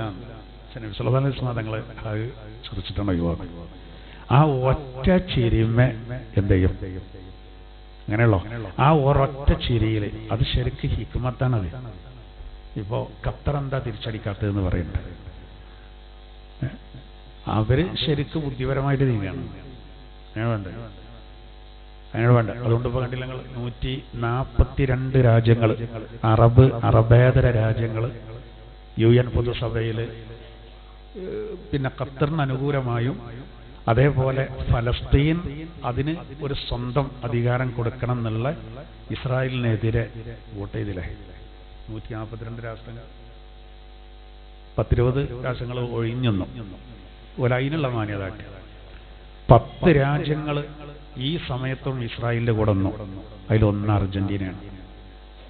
നമ്മൾ മനസ്സിലാക്കേണ്ട ഒരു കാര്യം എന്താ അറിയോ, ഞാൻ എല്ലാ ക്ലാസ്സിലും പറയാണ്, സ്പോർട്സിനോടൊക്കെ താല്പര്യമുള്ള കുട്ടികളുണ്ടാവും, കുറച്ചൊക്കെ നമുക്ക് പറഞ്ഞാൽ മനസ്സിലാവും. പക്ഷേ ഈ അർജന്റീന ഉണ്ടല്ലോ, അതിൻ്റെ പതാക കെട്ട ഇനിയും അതിനെ മനസ്സിൽ കൊണ്ടെടുക്കാൻ ഇനിയും ശ്രമിച്ചാൽ ഓനെയും ഓൻ്റെ കുട്ടിയാണെയും പഠിച്ച പരീക്ഷ. കാരണം ഫലസ്തീനിലെ നമ്മളെ ചെറിയ 12, 9 വയസ്സായ കുട്ടികളെ മലത്തിങ്ങനെ കിടത്തിയിട്ട് കാലുമ്മ അപ്പുറത്തും ഇപ്പുറത്തും ചവിട്ടി എന്നിട്ട് നെഞ്ചിൻ്റെ കൂട് തകർക്കുകയാണ് ഇവർ ജൂതന്മാർ. അങ്ങനെ കാണിക്കുന്ന അതുകൊണ്ടാണല്ലോ ഈ 142 നമ്മൾ പിന്നെ ഒരു 10-70 മുസ്ലിം രാഷ്ട്രങ്ങൾ പ്രധാനപ്പെട്ടത് ഒഴിവാക്കിയ ബാക്കിയൊക്കെ മുസ്ലിം രാഷ്ട്രങ്ങളല്ലാത്ത രാഷ്ട്രങ്ങളാണ്. എന്തുകൊണ്ടാണ് അവരൊക്കെ ഇസ്രായേലിനെതിരെ വോട്ട് ചെയ്തത്? ഒരു നിർണായക ഘട്ടമുള്ളൂ. എന്താ കാരണം? ഈ ബാർബറിസം എന്ന് പറഞ്ഞൊരു സംഗതി ഉണ്ട്. അത് ഇസ്രായേൽ കഴിഞ്ഞിട്ടേ ബാക്കി ഉണ്ടാവുള്ളൂ. അത്രക്കും ചെറ്റകളാണ് അവർ. മനുഷ്യത്വം എന്ന് പറഞ്ഞ പോലെ തോട്ട് തീണ്ടിയിട്ടില്ല. ആ ഇസ്രായേലിന് വേണ്ടി ഈ ഘട്ടം അല്ലെങ്കിൽ അവർക്ക് മാറി നിന്നാൽ മതിയായിരുന്നു. അമേരിക്കയുടെ അതേ നിലപാട് സ്വീകരിച്ച് അർജന്റീന, ഇതൊക്കെ നമ്മൾ ഉസ്താമാർ എന്നോ പറയേണ്ടതാണ്. എന്നിട്ട് നമ്മൾ സ്വന്തം ഭാര്യമാർക്കൊരു മാക്സി വാങ്ങിക്കൊടുക്കാത്ത പോലെയാണ് അർജന്റീനൻ്റെ കൊടി നമ്മുടെ നാട്ടിൽ കെട്ടൽ. എത്ര വലിയ കൊടികളറിയാം. റോഡ് ക്രോസ് ചെയ്താണ്ട് ഫ്ലക്സ് വെക്കാൻ 10,000, 25,000, 35,000 പിന്നെ ഏകദേശം 1 ലക്ഷത്തിൻ്റെ അടുത്ത് ചിലവാക്കി കട്ടൗട്ട് ഉണ്ടാക്കി. എനിക്കറിയാം ആ കെട്ടിയുടെ എപ്പോഴും ഒന്നും നടക്കാതെ കിടക്കുകയാണ്. അന്ന് ഞാൻ പറഞ്ഞത് നമ്മളോട് ഉറപ്പായിരുന്നു കട്ടൗട്ട് അർജന്റീനക്ക് വേണ്ടിയിട്ട് 3-4 നില എത്തിയിരുന്നു അതിൻ്റെ അടിയിൽ നിന്ന്. അതിനാ കെട്ടിടാണ് വിട്ടെടുത്തു. ഞാൻ അന്ന് പറഞ്ഞാണ് അവിടെ അപകടമാട്ടോ. അപ്പോൾ ഓരോരുത്തർ വന്ന് തുടങ്ങും, 4 ദിവസം കഴിഞ്ഞാൽ പൂട്ടും. ബർക്കത്ത് പോയി ഈ ചട്ടകൾക്ക് വേണ്ടിയിട്ടല്ലേ. നമ്മൾ ഈ മാപ്പിളക്ക് ചില തീരെ കഥല്ല. കളിയൊക്കെ നമുക്കൊരു താല്പര്യമൊക്കെ ഓരോരുത്തർക്ക് ഉണ്ടാവും. പിന്നെ അതിനൊരു യാതൊരു മൈൻഡും ഇല്ലാത്ത ആളാണ്. എല്ലാവരും നമ്മളായിരിക്കാവില്ല. പക്ഷേ ഈ പിരാന്തായാലും വേറെ ഒരു കാര്യത്തിന് അവരടുത്ത് പൈസ ഉണ്ടാവില്ല. രോഗിനെ സഹായിക്കാൻ ചോദിച്ചാൽ തരൂല. സ്വന്തം കുട്ടികൾക്ക് ഒരു യൂണിഫോം വാങ്ങിക്കൊടുക്കാൻ പറഞ്ഞാൽ ഇപ്പോൾ കഴിയൂല അറിയില്ല. ഉമ്മ പറയാം എനിക്കൊന്ന് വേണം എന്ന് പറഞ്ഞാൽ ഉമ്മാക്കൊരു മാക്സി വാങ്ങിക്കൊടുക്കാനാവില്ല. ഓനാണ് ഇപ്പോൾ ഓരോ വതാകെട്ടാൻ നടക്കുന്നത്. ഒരിക്കലും ഇതൊന്നും കൊണ്ടടക്കരുത്. നമുക്ക് മനുഷ്യത്വം വേണ്ടേ? നിങ്ങൾ ആലോചിച്ച് നോക്കി ഈ ഒരു ഘട്ടത്തിൽ പോലും. അപ്പോൾ ഞാൻ പറയുന്നത് ഖത്തർ ഒരു നമ്മളെ മലപ്പുറം ജില്ലയും പിന്നെ പാലക്കാട് ജില്ലയും തൃശ്ശൂരൊക്കെ കൂട്ടി അത്രേ ഉണ്ടാവും. കേരളത്തിൻ്റെ വലുപ്പം കൂടി ഇല്ലാത്ത ഒരു ചെറിയ രാജ്യമാണ് ഖത്തർ. അപ്പോൾ സൈനിക ശക്തിയിലൊക്കെ പോലെ ഈ ഇസ്രായേലിൻ്റെ അടുത്തേക്കോ അമേരിക്കൻ്റെ അടുത്തേക്കോ ഇറാൻ്റെ അടുത്തേക്കോ ഒന്നും ചിലപ്പോൾ എത്തൂല. പക്ഷെ സമ്പത്തുകൊണ്ട് ഇവരൊക്കെ കവച്ചേക്കും. സമ്പത്ത് അല്ലാഹു നല്ലവർക്ക് കൊടുത്തു. അതുകൊണ്ടാണ് ലോകത്തെ അന്താരാഷ്ട്ര വിഷയങ്ങളിൽ, അന്തർദേശീയ വിഷയങ്ങളിൽ പലപ്പോഴും മധ്യസ്ഥ റോളിൽ വരൽ ഖത്തറാണ്. വേറൊരു സംഗതിയും കൂടിയുണ്ട്. ഏത് രാജ്യങ്ങളാണെങ്കിലും ഈ പിന്നെ സന്ധി സംഭാഷണങ്ങൾ, ദൂതന്മാരയക്കൽ ഓൽക്ക് ഭയങ്കര വിലയുള്ളൂ. ഭയങ്കര വില. ഇപ്പം നമ്മൾ കണ്ടില്ല, ഇപ്പോൾ ഇന്ത്യയിലേക്ക് മറ്റൊരു രാജ്യത്തു നിന്ന് ഏത് രാജ്യത്തു നിന്ന് ഒരു പൗരന്മാർ വന്നാൽ ഓലെ പ്രൊട്ടക്ഷൻ എന്ന് പറഞ്ഞാൽ വളരെ പ്രധാനപ്പെട്ടതാണ്. അത് നമ്മൾ വേറെ രാജ്യത്ത് ചെന്നാലും അങ്ങനെ തന്നെ അതിനൊരു വില ഉണ്ട്. അതിനൊക്കെ സമാധാനം പറയേണ്ടി വരും. അല്ലെങ്കിൽ അതാണ് നമ്മൾ അന്യരാജ്യത്തു നിന്നൊക്കെ മരിച്ചാൽ നമ്മൾ പറയാം പേപ്പർ ശരിയാകാൻ അങ്ങനെ ഇടങ്ങാറായി എന്ന് രാജ്യത്തിന് അങ്ങനെ കുറ്റം പറയും. അങ്ങനെയല്ല, അത് ശരിയാക്കാതെ വിടാൻ പറ്റൂല. ഇതിലൊക്കെ ഒരു സമാധാനം പറയണ ഉത്തരവാദപ്പെട്ടവർ. അതിനൊക്കെ ഒരു വില ഉണ്ട്. നിങ്ങൾ ആലോചിച്ചോ, ഒരു രാജ്യത്തേക്ക് ഈ പ്രശ്നം തീർക്കാൻ ഹമാസിന്റെ നേതാക്കളെ വിളിച്ച് അതിനൊരു സന്ധി വ്യവസ്ഥ തയ്യാറാക്കാൻ വേണ്ടിയാണ് ഖത്തർ അവരെ വിളിച്ചിട്ടുള്ളത്. അവരെ ആക്രമിക്കുക പറഞ്ഞാൽ അപ്പോൾ ഇവരൊരിക്കലും എല്ലാവർക്കും അറിയാം കുഴപ്പം എപ്പോഴും നടന്നുകൊണ്ടിരിക്കണം. അധികാരം നിലനിർത്താനാണ് ഈ നെതന്യാഹുവിനെ. അപ്പോൾ ഏതായിരുന്നാലും വലിയൊരു മുസീബത്ത് ആണ് നീങ്ങാൻ വേണ്ടി നമ്മളിത് വരക്കുന്നത്. നമ്മളെ ഇസ്സത്ത് പോകാനും പാടില്ല. തിരിച്ചടി ലോകത്തിനാകെ പാഠമാകുന്ന രൂപത്തിൽ കൊടുക്കും വേണം. ഖത്തർ ചെറിയ രാജ്യമായിക്കോട്ടെ, 8 ലക്ഷം ഇന്ത്യക്കാരാണ് അന്നം തേടി അവിടെ ഉള്ളത്. ആലോചിക്കണം, 8 ലക്ഷം ഇന്ത്യക്കാർ ജോലി ചെയ്യുന്ന രാജ്യമാണ് ഏത്? ഖത്തർ. വെറുതെ ഇന്ത്യ ഖത്തറിൻ്റെ ഒപ്പം നിന്ന് വെറുതെ ഒന്നല്ല, എന്നാലും ഇങ്ങോട്ട് ഉഷാറിട്ടുന്നില്ല. ഒപ്പാണെന്ന് പറയുമ്പോഴും ഒരു കോലും ലേറ്റാണ്. കാരണം പ്രധാനമന്ത്രി അടക്കം അവിടെ നിരങ്ങല കിടന്നുണ്ട്. കാരണം നമ്മളെ സമ്പദ് വ്യവസ്ഥ താങ്ങി നിർത്തേണ്ടത് ഈ അറബ് രാജ്യങ്ങളാണ്. യൂറോപ്യൻ രാജ്യങ്ങളൊന്നുമല്ല, കുറവാ. അറബ് രാജ്യങ്ങളാ താങ്ങി നിർത്തേണ്ടത്. അതിന്റെ വരുമാനം കിട്ടണില്ലേ? എന്നിട്ടും ചില സംഗീത ചാനലുകളൊക്കെ ഖത്തറിനെ എതിർക്കുക എന്നൊക്കെ പറഞ്ഞാൽ എന്താ പിന്നെ പറയാം നമ്മള്. അപ്പൊ ഏതായിരുന്നാലും ബുദ്ധിപരമായ നീക്കങ്ങളാണ് ഈ സന്ദർഭത്തിൽ വേണ്ടത്. ചിലപ്പോൾ ഹൈറിനയിക്കാരം അറബ് രാജ്യങ്ങളൊക്കെ ഒന്ന്, അതായത് ഇസ്രായേൽ ഖത്തറിനെ തൊട്ടതോടുകൂടെ മക്കയെ തൊടൂല എന്ന് പറയാൻ പറ്റുമോ? എന്തെങ്കിലും ചെയ്തൂടെ? അപ്പൊ നമ്മളടുത്തേക്ക് എത്തിയിട്ടില്ല എന്ന് പറഞ്ഞ് ഇരുന്നാലേ ബുദ്ധിമുട്ട് വരും. അപ്പോ ചിലപ്പോൾ നമ്മളെല്ലാവരും കൂടി ഒന്ന് ആഞ്ഞു പിടിക്കാൻ അറബ് ലോകം അതിനായിരിക്കും അല്ലാഹു തആല ഓരോ എന്തിലും ഒരു ഖൈറുണ്ടാവും. നമ്മൾ അങ്ങനെ തന്നെ കരുതണം. ഒരു പരാജയത്തിൽ താൽക്കാലികമാണെങ്കിൽ ചിലപ്പോൾ ഒരു വലിയ വിജയം അള്ളാഹു കണ്ടിട്ടുണ്ടാവും. എന്തായിരുന്നാലും അല്ലാഹു തആല നമുക്ക് ഇസ്സത്ത് പ്രദാനം ചെയ്യട്ടെ. നമ്മൾ നല്ലോണം ദുആയിരക്കേണ്ട ഒരു സംഗതിയാണ്. ഇതെല്ലാവരും ബാധിക്കും, എല്ലാവരും ബാധിക്കും. പക്ഷേ ഖത്തർ എന്നൊക്കെ പറഞ്ഞാൽ നമ്മളെ മലയാളികളൊക്കെ ഒരുപാട് നമ്മളെ ആളുകൾ ഓരോ നാട്ടിൽ നിന്നും ജോലി ചെയ്യുന്ന സ്ഥലമല്ലേ. അപ്പോൾ അവിടെയൊക്കെ ഒരു സ്ഫോടനം കാര്യങ്ങളും ഉണ്ടാകുക പറഞ്ഞാൽ ഏതായിരുന്നാലും അല്ലാഹു തആല കാത്തതാണ്. ഈ ഹമാസിന്റെ ഓരോന്നും തീവ്രവാദികളല്ല. സ്വന്തം കുട്ടികളെ കൊല്ലുമ്പോൾ ഭാര്യമാരെ ബലാത്സംഗം ചെയ്യുമ്പോൾ ആരും പ്രതികരിക്കും. ഈ പിന്നെ ജീവനുണ്ടെങ്കിൽ പ്രതികരിക്കൂലേ? അത്രേ അവിടെയൊക്കെ നടക്കണുള്ളൂ. നോക്കിങ്ങൾ ഒരാൾ നിസ്കരിക്കാനാണ് തിരിഞ്ഞ സമയത്താണ് പൊട്ടിയത്. നോക്കണങ്ങൾ എല്ലാവരും നിസ്കരിക്കാൻ വേണ്ടി പോയി. ഒരൽപ്പം പാളിയിരുന്നെങ്കിൽ ഹമാസ് ഇവിടെ ഉണ്ടാവില്ല. ഒരത്ര തലച്ചോറുകൾ അവരെ പ്ലാനാകെ പാളി. അതാണ് തലനാരികൾക്ക് പഠിച്ചാൻ രക്ഷപ്പെടുത്താൻ അങ്ങനെയാണ്. ഏതായാലും നമ്മൾ നല്ലോണം ദുആയിരക്കുക. അല്ലാഹു തആല നമുക്ക് ഇസ്സത്ത് പ്രദാനം ചെയ്യുമാറാവട്ടെ. ആമീൻ. അപ്പോൾ ഞാൻ പറഞ്ഞെന്താ അറിയാം, ഈ മാപ്പും കാര്യങ്ങളൊക്കെ അവിടെ നമുക്ക് നേട്ടം വേണം. അപ്പോൾ അല്ലാഹു പറയാണ്, നിങ്ങളൊക്കെ പ്രവർത്തിക്ക് നിങ്ങളെ ശിക്ഷിക്കുകയാണെങ്കിൽ അതൊക്കെ ഭയങ്കര ഒരുപാട് ശിക്ഷിക്കേണ്ടി വരും. അപ്പം മിക്ക വിഷയങ്ങളിലും ഈ റസൂൽ നിങ്ങൾക്ക് മാപ്പ് തരും. എന്നിട്ട് അല്ലാഹു തആല പറയാണ്, ആ ആയത്തിന്റെ ലാസ്റ്റ് വാക്യങ്ങൾ അതാണ് വളരെ പ്രധാനപ്പെട്ട ഖുർആനിലെ ശ്രദ്ധേയമായ വചനം. അവിടെയാണ് ഇന്നത്തെ നമ്മളെ വിഷയത്തിന്റെ മർമ്മം കിടക്കുന്നത്. ഖദ് ജാഅകും മിനല്ലാഹി നൂറുൻ വകിതാബും മുബീൻ. ഖദ് ജാഅകും തീർച്ചയായിട്ടും നിങ്ങൾക്ക് വന്നിരിക്കുന്നു, മിനല്ലാഹി അല്ലാഹുവിൽ നിന്ന്, നൂറുൻ ഒരു പ്രകാശം, വകിതാബും മുബീൻ വ്യക്തമായ വേദഗ്രന്ഥവും. രണ്ട് നിലക്കാണ് ഇതിന്റെ റൂട്ടിലാണ് ഇതിന്റെ അർത്ഥം പോകുന്നത്. ഒന്ന് നൂറും അതുപോലെ കിതാബും, രണ്ടും ഖുർആനാണ് ഉദ്ദേശം എന്നാണ് ഒരർത്ഥം. ആ വിശദീകരണത്തിൽ കൂടി അല്ലെന്ന് നമ്മൾ പോകേണ്ടത്. രണ്ടും ശരിയാണ്. ഒന്നെന്താ, നൂറ് പ്രകാശം എന്ന് പറഞ്ഞതും കിതാബ് എന്ന് പറഞ്ഞതും ഖുർആനെ സംബന്ധിച്ചാകുന്നു. അതാണ് ഒരു റൂട്ട്. മറ്റു റൂട്ട് എന്താ അറിയോ? നൂറ് എന്ന് പറയുന്നത് റസൂലുള്ളാഹി തങ്ങളും കിതാബ് എന്ന് പറയുന്നത് ഖുർആനും. കാരണം ഖുർആന് അള്ളാഹു നമ്മിലേക്ക് നൽകുന്നത് നബി സല്ലല്ലാഹു അലൈഹി വസല്ലം തങ്ങൾ മുഖേനയായതുകൊണ്ട് നൂറ് അള്ളാഹിന്റെ തിരുദൂതരും കിതാബ് അത് പരിശുദ്ധമായ ഖുർആനുമാണ് എന്നാണ്. ആ നിലക്കാണ് മഹാന്മാരായ ആളുകൾ അതിന് ഒരുപാട് വിശദീകരണങ്ങൾ നൽകുന്നുണ്ട്. അതിന് കാരണം പറയുന്നത് വെച്ചാൽ നമ്മൾ എപ്പോഴും പറഞ്ഞ് നമുക്ക് കേൾക്കുന്നതാണ്, അള്ളാഹിന്റെ തിരുദൂതരുടെ ഒളിവിനെയാണ് അള്ളാഹു തആല പഠിച്ചത്. അത് ഒരുപാട് വ്യത്യസ്തമായ ഹദീസുകൾ ഉണ്ടായിരുന്നു. ആദം നബിനെ പടക്കുന്നതിന്റെ 2000 വർഷങ്ങൾക്ക് മുമ്പാണെന്ന് അഭിപ്രായമുണ്ട്.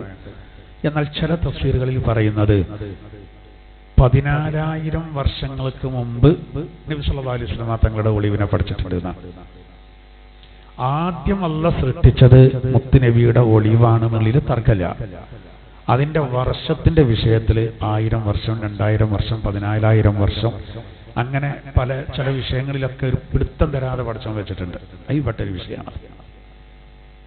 അപ്പൊ അതുകൊണ്ട് അവിടെ 100 എന്ന് പറഞ്ഞത് കൊണ്ട് ഉദ്ദേശം നബി സല്ലല്ലാഹു അലൈഹി വസല്ലം തങ്ങളാണ് എന്നാണ് പിന്നെ ഖുർആൻ വ്യാഖ്യാതാക്കളിൽ ഒരുപാട് മഹാന്മാരായ ആളുകൾ വിശദീകരിക്കുന്നത് അങ്ങനെയാണ്. ഇനി അവിടെ നമുക്ക് കുറച്ച് വിശദീകരണങ്ങൾ പറയാം.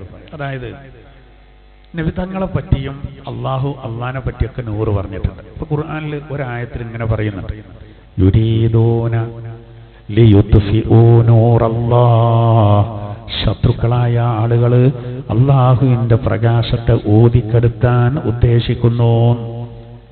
അള്ളാഹുവിന്റെ പ്രകാശത്തെ ഊതിക്കെടുത്താൻ ശത്രുക്കൾ ഉദ്ദേശിക്കുന്നു, പക്ഷെ നടക്കൂല. അവിടെ ആ 100 കൊണ്ട് ഉദ്ദേശിച്ചതാ 3 പ്രധാന അർത്ഥങ്ങളാണ് അതിൽ വരുന്നത്. 1 നബിതങ്ങള്, 2 ഖുർആന്, 3 ഇസ്ലാം.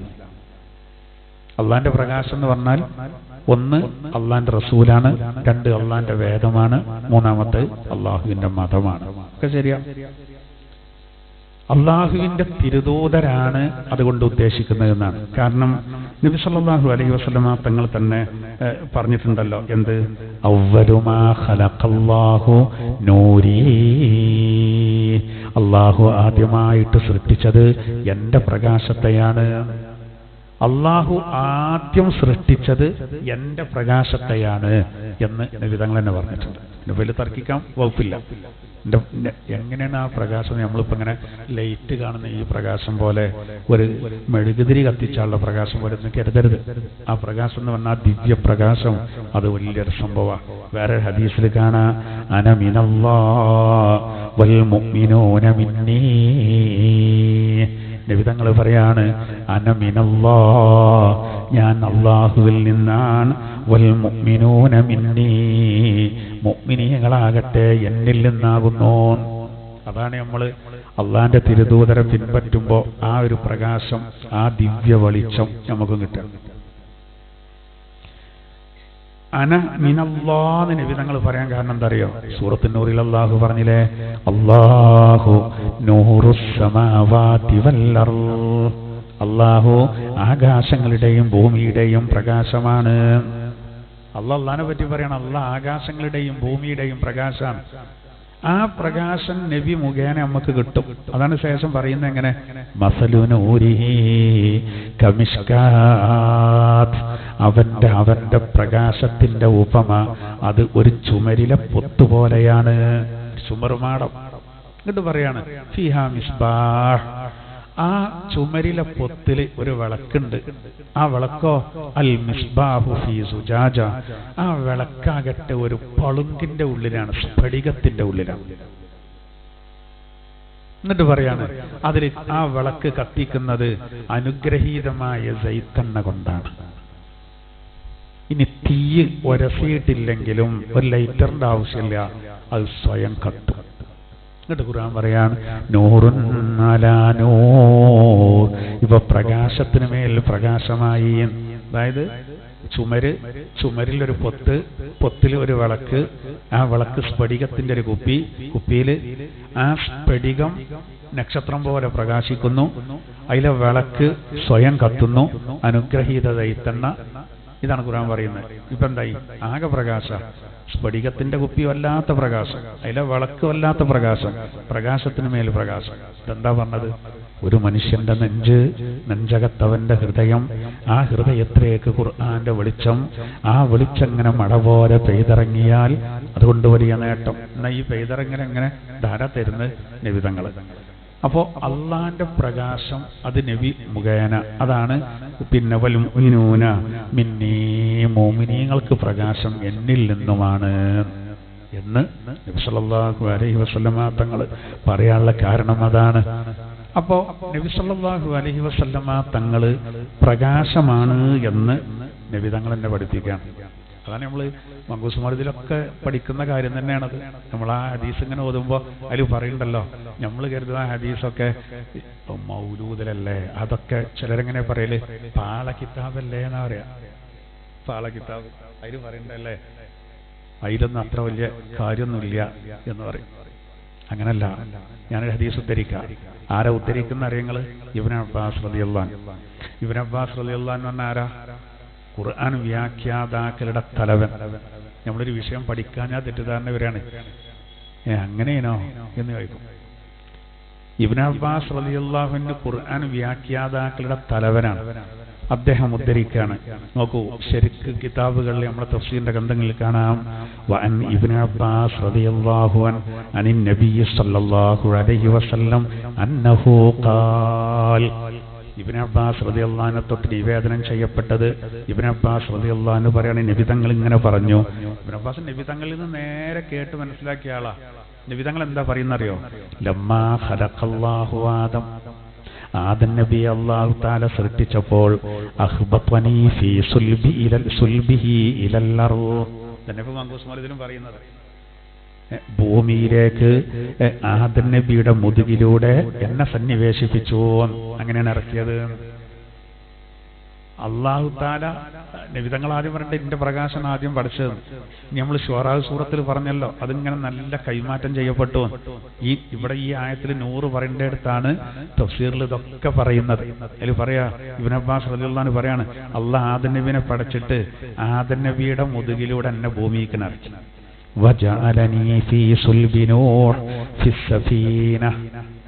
പിന്നീട് അങ്ങനെ കൈമാറ്റം ചെയ്യപ്പെട്ട് നൂഹ് നബി കപ്പലിലായപ്പോൾ നൂഹ് നബിയുടെ മുതുകിൽ ആരുണ്ടായിരുന്നു?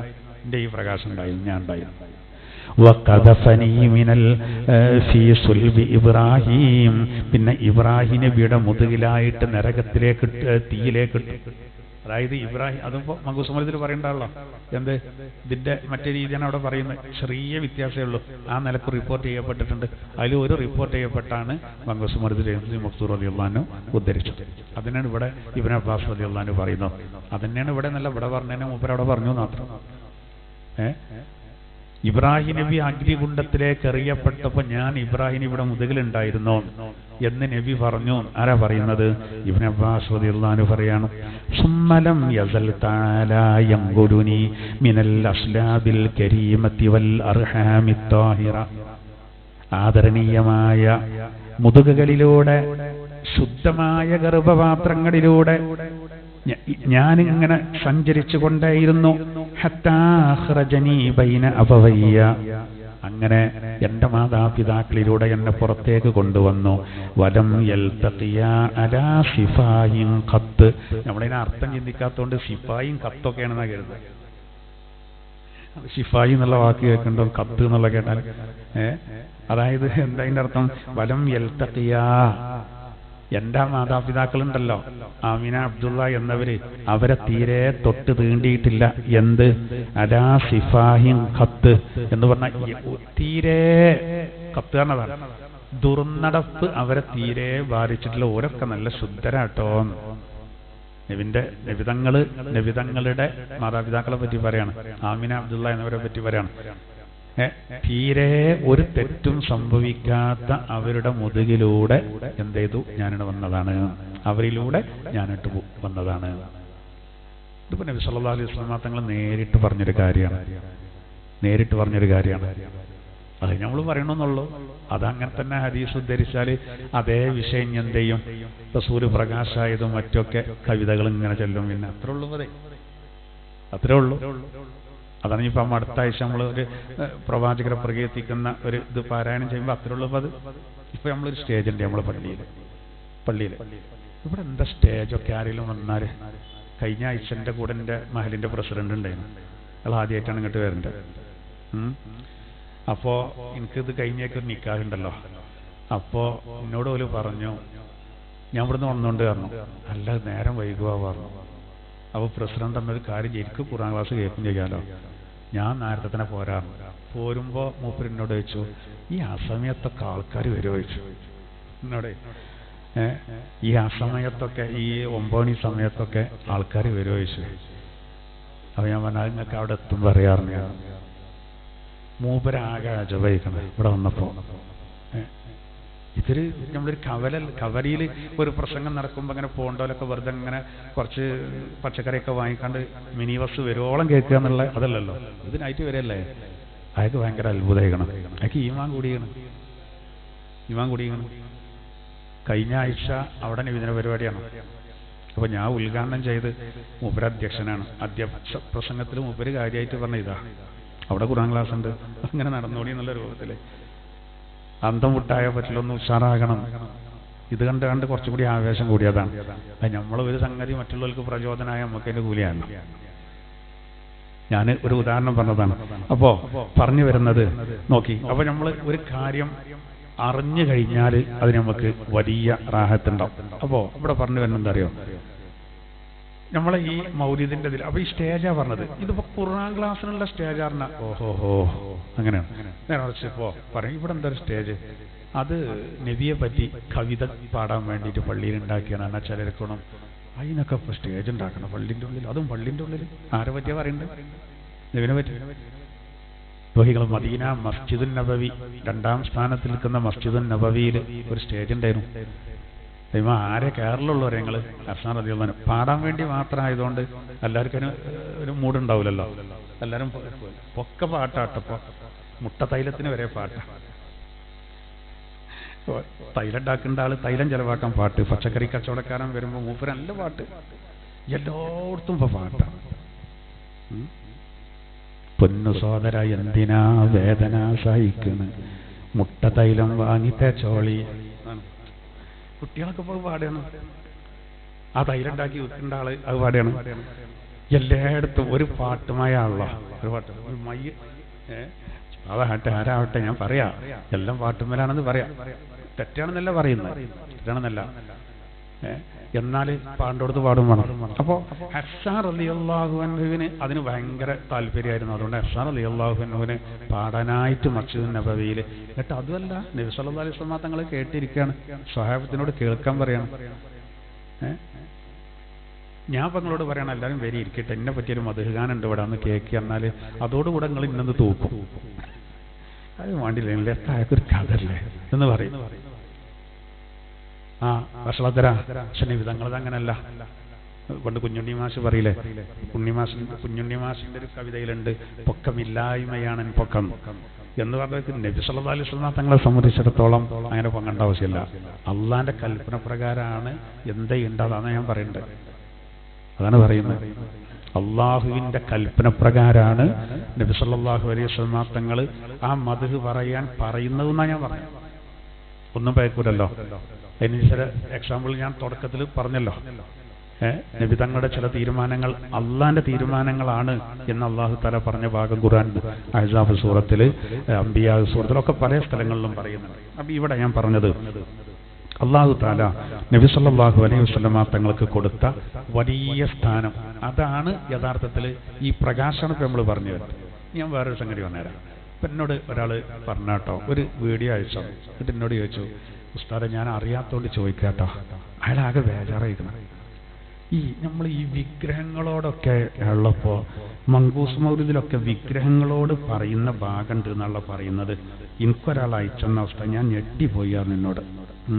ഞാനാണ് ചിരിച്ചു. അപ്പോൾ കാരണം ഞെട്ടലും കൂടെ കേട്ടിട്ടെ നോക്കി, സാധാരണക്കാരായ ആളുകളെ പറ്റിക്കുന്ന രംഗേ നിങ്ങൾ പയക്കരുത് കേട്ടോ. എന്ത് പറഞ്ഞാൽ എന്താ വെച്ചാലേ വളരെയധികം തെറ്റിദ്ധരിപ്പിക്കും. അതായത് മങ്കൂസ് മൗലിദിൽ വിഗ്രഹങ്ങളോട് പറയുന്ന ഭാഗമുണ്ട്, അതൊക്കെയാണ് മൗലൂദിലുള്ളത്, അതൊക്കെ ചെല്ലാൻ പറ്റുമോ എന്നാണ്. അപ്പോൾ നമ്മളിങ്ങനെ കരുതും വിഗ്രഹങ്ങളോടൊക്കെ പോയി നമ്മൾ പറയേണ്ടത് മൗലൂദിലുണ്ടാവുമോ? എന്താ സംഭവം? അള്ളാന്റെ തിരുദൂതർ ജനിക്കുന്ന സമയം ഒരുപാട് അത്ഭുതങ്ങൾ ഉണ്ടായി. അതിലൊന്ന് പേർഷ്യയിലെ അഗ്നികുണ്ഡം, പേർഷ്യ ഫാരിസ്, അവിടുത്തെ അഗ്നികുണ്ഡം അണഞ്ഞു പോയതാണ്. ഫാരിസ് എന്ന എന്താ അർത്ഥം? അശ്വഭടൻ എന്നാണ്. ഒരാൾക്ക് 5 കുതിരപ്പടയാളികൾ മക്കളുണ്ടായിരുന്നു. അയാളെയാണ് ആ നാട്ടുകാർ ഫാരിസ് എന്ന് പറഞ്ഞത്. അതാണ് ആ നാട്ടിന് പേര് വന്നത്. അതാണ് പേർഷ്യ, ഇന്നത്തെ ഇറാൻ. അവിടെ ആയിരുന്നു ഈ തീയിനെ ആരാധിക്കുന്നവരൊക്കെ നല്ലോണം ഉണ്ടായിരുന്ന ഒരു ഏരിയ. അപ്പോൾ ഒരു തീയ്, അണയാത്ത തീയ്, അത് കെട്ടുപോയി നബി തങ്ങൾ പ്രസവിച്ചപ്പോൾ. 1000 കൊല്ലത്തിന്റെ ഇടയിൽ അണഞ്ഞിട്ടില്ല എന്നാ. അതായത് വിറക് നേർച്ചയാക്കലാണ് ആൾക്കാർ. ഇബാദത്താണ് പോലെ, ആരാധനയാണ്. വിറകങ്ങനെ കൊണ്ടുവരാ, ഇക്കിടുക, എണ്ണ വര കത്തിക്കുക. ഒരാളല്ലെങ്കിൽ ഒരാൾ കഅബയുടെ തവാഫ് ചെയ്യും പോലെ നിൽക്കുന്ന ടൈമില്ലാർന്നമായിരിക്കും. നബി പ്രസവിച്ചപ്പോൾ കെട്ടപ്പോൾ അതിന് കെട്ടും. ഒന്ന്. മറ്റൊന്ന് പ്രധാനപ്പെട്ടത്, മക്കയിലെ വിഗ്രഹങ്ങൾ മുഴുവനും, പ്രത്യേകിച്ച് കഅബന്റെ ഭാഗത്ത് ഇവർ ഇരുമ്പും ചെമ്പൂരുക്കി ഉറപ്പിച്ച വിഗ്രഹങ്ങൾ മുഴുവൻ മറിഞ്ഞു. നല്ലോ ശ്രദ്ധിക്കണം ഈ കഥ കേട്ടോ. അങ്ങനെ ഈ വിഗ്രഹങ്ങളൊക്കെ മറിഞ്ഞുവിടും. അന്നാവട്ടെ ഇവര് ചില ദിവസങ്ങളിൽ ഈ നിവേദ്യങ്ങൾ സമർപ്പിക്കും. നല്ല ഫുഡൊക്കെ ഉണ്ടാക്കിയിട്ട് വിഗ്രഹങ്ങൾക്ക് കൊണ്ടുപോകും. എന്നിട്ട് അതിൻ്റെ അടുത്ത് ഇങ്ങനെ ഇരിക്കും, ഭജനം ഇരിക്കും. അതുപോൽക്കൊരു പ്രത്യേക ദിവസമാണ്. ആ ദിവസമാണ് നബി തങ്ങൾ ജനിക്കുന്നത്. ജനിച്ചപ്പോഴാണ് ഇത് മറിഞ്ഞു വീണത്. ആൾക്കാർ പല ഭാഗത്ത് വിഗ്രഹങ്ങൾക്ക് കാണിക്ക വെക്കാനും ഇതിനും സാധനങ്ങൾ കൊണ്ടേണ്ട ദിവസമാണ്. വിഗ്രഹങ്ങൾ മുഴുവൻ ഉടഞ്ഞു കിടക്കുക. ഇത് കണ്ടപ്പോൾ ഇവരെ കൂട്ടത്തിൽ ഒരാള്, ഉസ്മാൻ ഇബ്നു ഹുവൈരിസ് എന്ന് പറയുന്ന ഒരാളുണ്ട്. അയാള് വന്നപ്പോൾ, നമ്മളിപ്പോൾ പള്ളിയേക്ക് ആത്മാർത്ഥമായിട്ട് സുബഹിസ്കരിക്കാൻ വേണ്ടി വന്നപ്പോൾ മിമ്പറൊക്കെ തകർക്കപ്പെട്ടിട്ട് മുസാഫ് അങ്ങനെ ചതറി കിടക്കണുണ്ടാല് നമ്മളെ അവസ്ഥ എന്തേ കാരണം, മാനസികാവസ്ഥ എന്തേ കാരണം? ഇതേ അവസ്ഥ ഇയാൾക്ക് വന്നത്. എല്ലാ വിഗ്രഹങ്ങളും ഇത് തലകുത്തനെ കിടക്കുന്നുണ്ട്. മറിഞ്ഞു വിടുന്നു.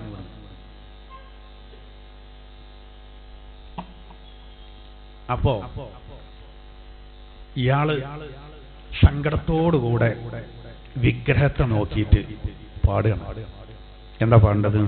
അയാസോനമൽ ഈദില്ലദീ സഫ ഹൗലഹു സ്വനാതീദു മിൻ വഫ്ദിൻ ബഈദിൻ വമിൻ ഖുർബി. എന്താ അർത്ഥം? ദൂരെ നിന്നും അടുത്തു നിന്നും പ്രധാനപ്പെട്ട സംഘങ്ങൾ വിഗ്രഹമേ ഈ ആഘോഷ ദിനത്തിൽ നിന്റെ അരികിലേക്ക് നിവേദനം സമർപ്പിക്കാൻ വരുമ്പോ നീ എന്താണ് ഇങ്ങനെ മറിഞ്ഞു വീണ് കിടക്കുന്നത്? മൂപ്പര് സങ്കടം പറയണം. ആ ചരിത്രം മൗലിദിൽ ഉദ്ധരിക്കേണ്ട എന്താ? നമ്മൾ വിഗ്രഹത്തോട് പറയല്ലത്, നമ്മളെ നടന്ന സംഭവം അങ്ങനെ തന്നെ ഉദ്ധരിക്കണം. തനക്കസ്തമഖ്ലൂബൻ ഫമാദാക കുല്ലന ഫമിൻ ഹുസ്നിന ഖദ്ദറത്തിൽ ഈറു ബിസ്സുഹബി. നീ എന്താണ് ഇങ്ങനെ തല കുത്തനെ കിടക്കുന്ന, മറിഞ്ഞു വീണ് കിടക്കുന്നത്? സങ്കടം കാരണം മേഘം കണക്കെ കണ്ണീര് ഒട്ടകത്തിൽ നിന്ന് പോലും വരാനായി. ഒട്ടകത്തിന്റെ കണ്ണെന്ന് പോലും കണ്ണീര് വരികയാണ്. ആലങ്കാരികമായി പറയാണ്, എത്ര സങ്കടം കിട്ടോ. فإن كنت من ذنب أتينا فإننا نبوء بإقرار ونلوي عن الذنب. നീ ഇങ്ങനെ മറിഞ്ഞു കിടക്കുന്നത് ഞങ്ങളെ ഭാഗത്തുനിന്ന് എന്തെങ്കിലും തെറ്റ് സംഭവിച്ചുകൊണ്ടാണെങ്കിൽ ഞങ്ങൾ ആ തെറ്റ് തിരുത്തിക്കൊള്ളാം. ഇയാൾ സങ്കടത്തോട് പറയണം. അങ്ങനെ കുറച്ച് കാര്യങ്ങളൊക്കെ ഇങ്ങനെ സങ്കടപ്പെട്ട് പറഞ്ഞപ്പോ പെട്ടെന്നൊരു അശരീരി മുഴങ്ങി. നബിന്റെ മഹത്വമാണ് അത്. ആ അശരീരി ഇതാണ്. എന്താണത്? തറദ്ദാരി മൗലൂദിൻ അളാഅത് ബിനൂരിഹി ജമീഉ ഫിജാജിൽ അർളി ഖൗഫൻ മിനർ റൂബി. അതായത് ഇത് മറിഞ്ഞു വീണ് പെങ്ങൾ പറഞ്ഞ ഇതൊന്നല്ല. പ്രശ്നം എന്താ? ഒരു പ്രവാചകൻ, ഒരു കുട്ടി ജനിച്ചിട്ടുണ്ട് ഇവിടെ. ആ കുട്ടി ജനിച്ചത് കാരണം ഭയപ്പെട്ടുകൊണ്ടാണ് വിഗ്രഹങ്ങൾ മറിഞ്ഞു വീണത്.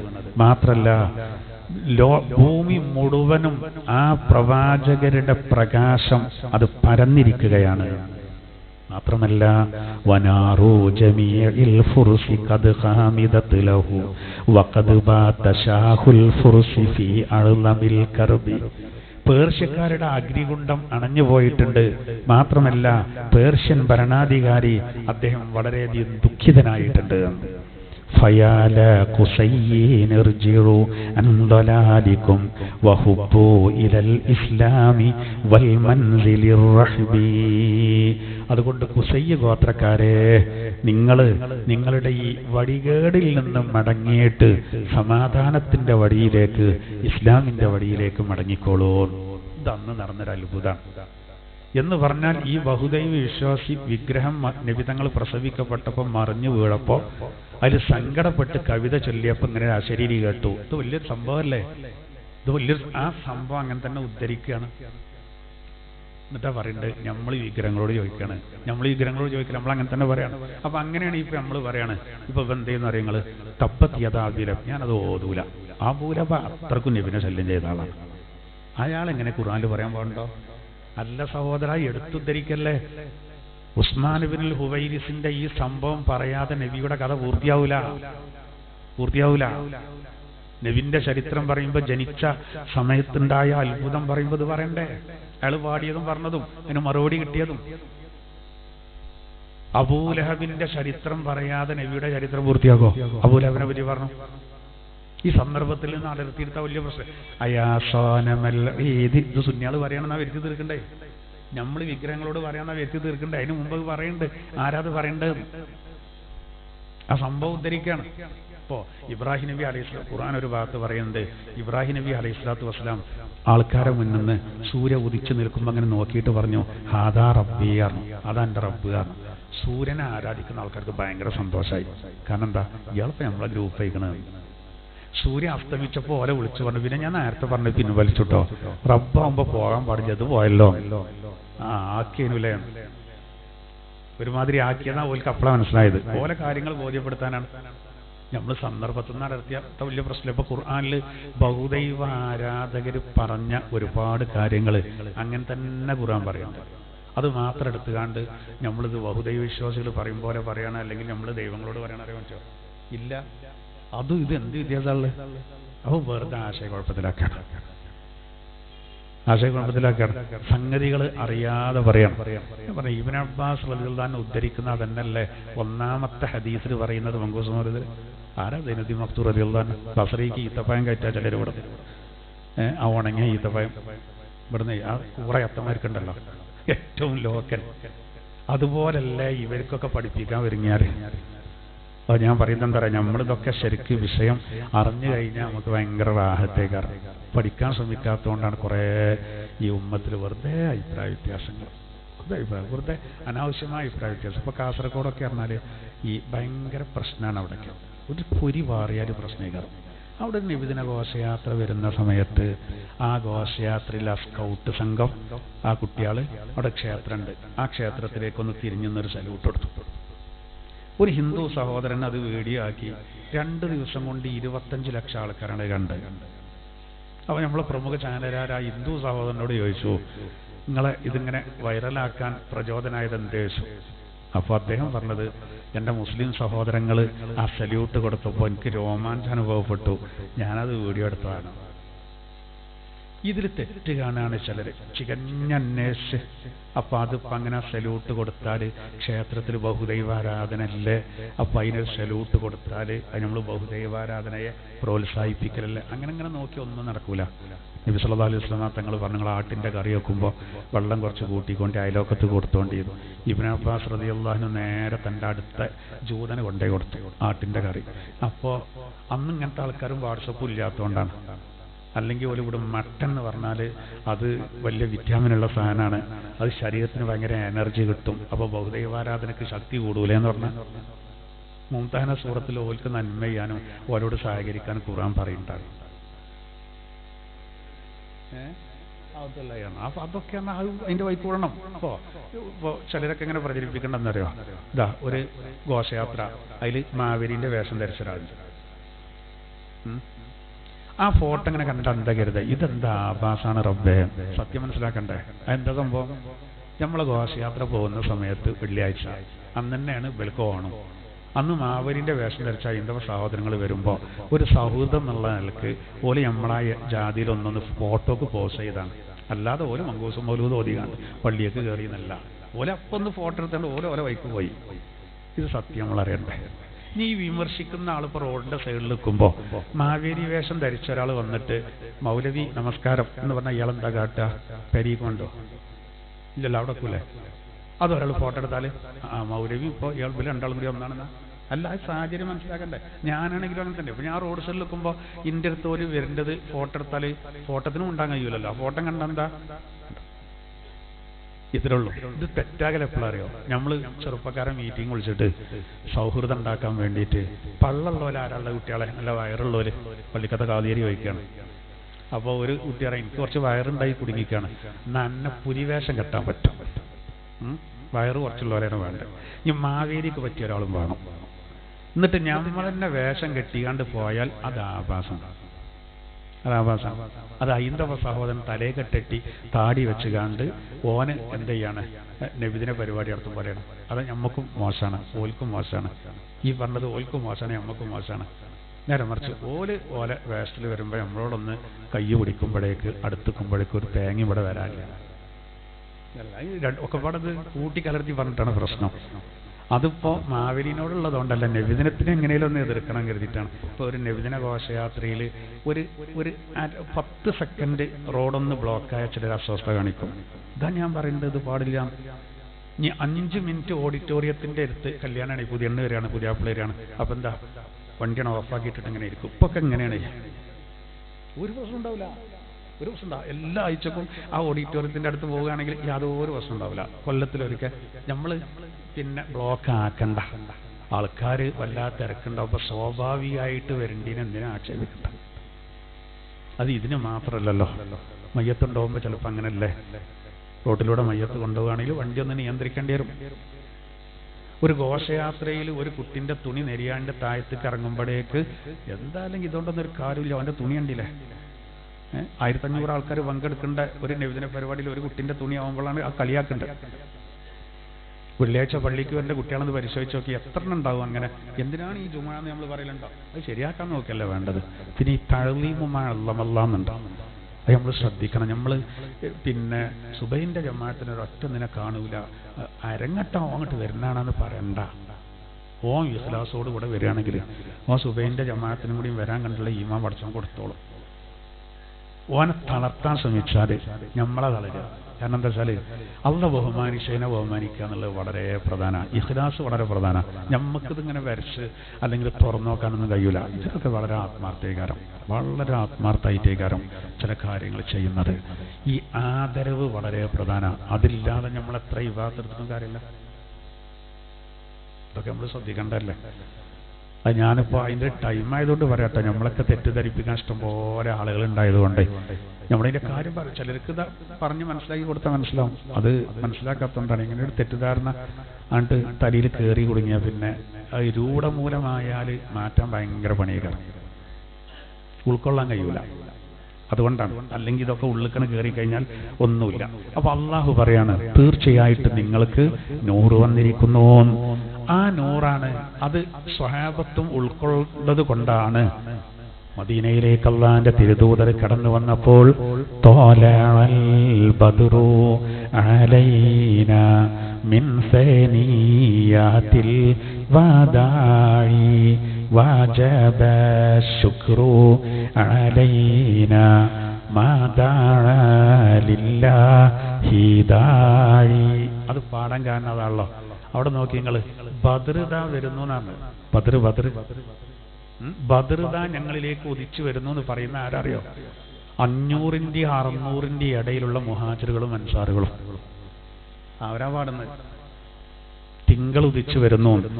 ഹിന്ദുക്കൾ പോലും അങ്ങനെ പാടിയിട്ടുണ്ട്, വേറെ നിലക്ക് പാടിയിട്ടുണ്ട്. ഇപ്പോ പിന്നെ ശ്രീ എൻ ഗോവിന്ദൻ അദ്ദേഹത്തിന്റെ കവിതയിൽ ഇങ്ങനെ പറയുന്നുണ്ട്, അന്ധവിശ്വാസാന്ധകാര നിബിഡതയാല് ഭീതി തന്തുരമായി ലോക നഭസ്സന്നൊരു കാലം വിഷമഞ്ഞ് പൊടിഞ്ഞവേ ഉദിച്ചുയർന്നങ്ങൊരു വിശുദ്ധ സുധാകരനാം നബി തമ്പുരാൻ. സുധാകരൻ എന്ന് പറഞ്ഞാല് നമ്മള് മറ്റേ ശബ്ദധാരാവിൽ നോക്കിയാൽ മതി, ചന്ദ്രൻ എന്ന് കാണും. നഭസ് എന്നെന്താ? നഭസ് എന്ന് പറഞ്ഞാല് മേഘം ഇങ്ങനെ വല്ലാതെ അന്തരീക്ഷം മേഘാവൃതമായി ലൈറ്റിന് വരുന്നില്ല, സൂര്യന്റെ കിരണങ്ങളിന് വരാത്തൊരവസ്ഥ.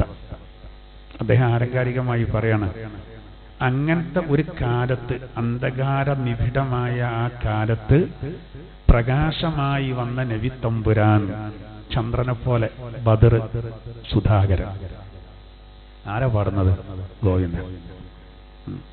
ഇതിങ്ങനെ കൂട്ടി വായിച്ചു നോക്കി, ഓരോന്ന് നമ്മളിങ്ങനെ വായിച്ചു നോക്കിയാല് അതിന്റെ ആ വലുപ്പം നമുക്ക് മനസ്സിലാക്കാൻ സാധിക്കും. അപ്പൊ മദീനയിൽ അവര് പാടിയ അതന്നെയാണ് നമ്മൾ എന്ത് ചെയ്യുന്നത്, പാടുന്നത്. അത് തന്നെയാണ് എന്ത്, അൻത തത്ലുഉ ബൈനനാ ഫിൽ കവാകിബി കൽ ബുദൂർ ബൽ വ അശ്റഫു മിൻഹു യാ സയ്യിദി ഖൈറൻ നബി അസ്സലാത്തു.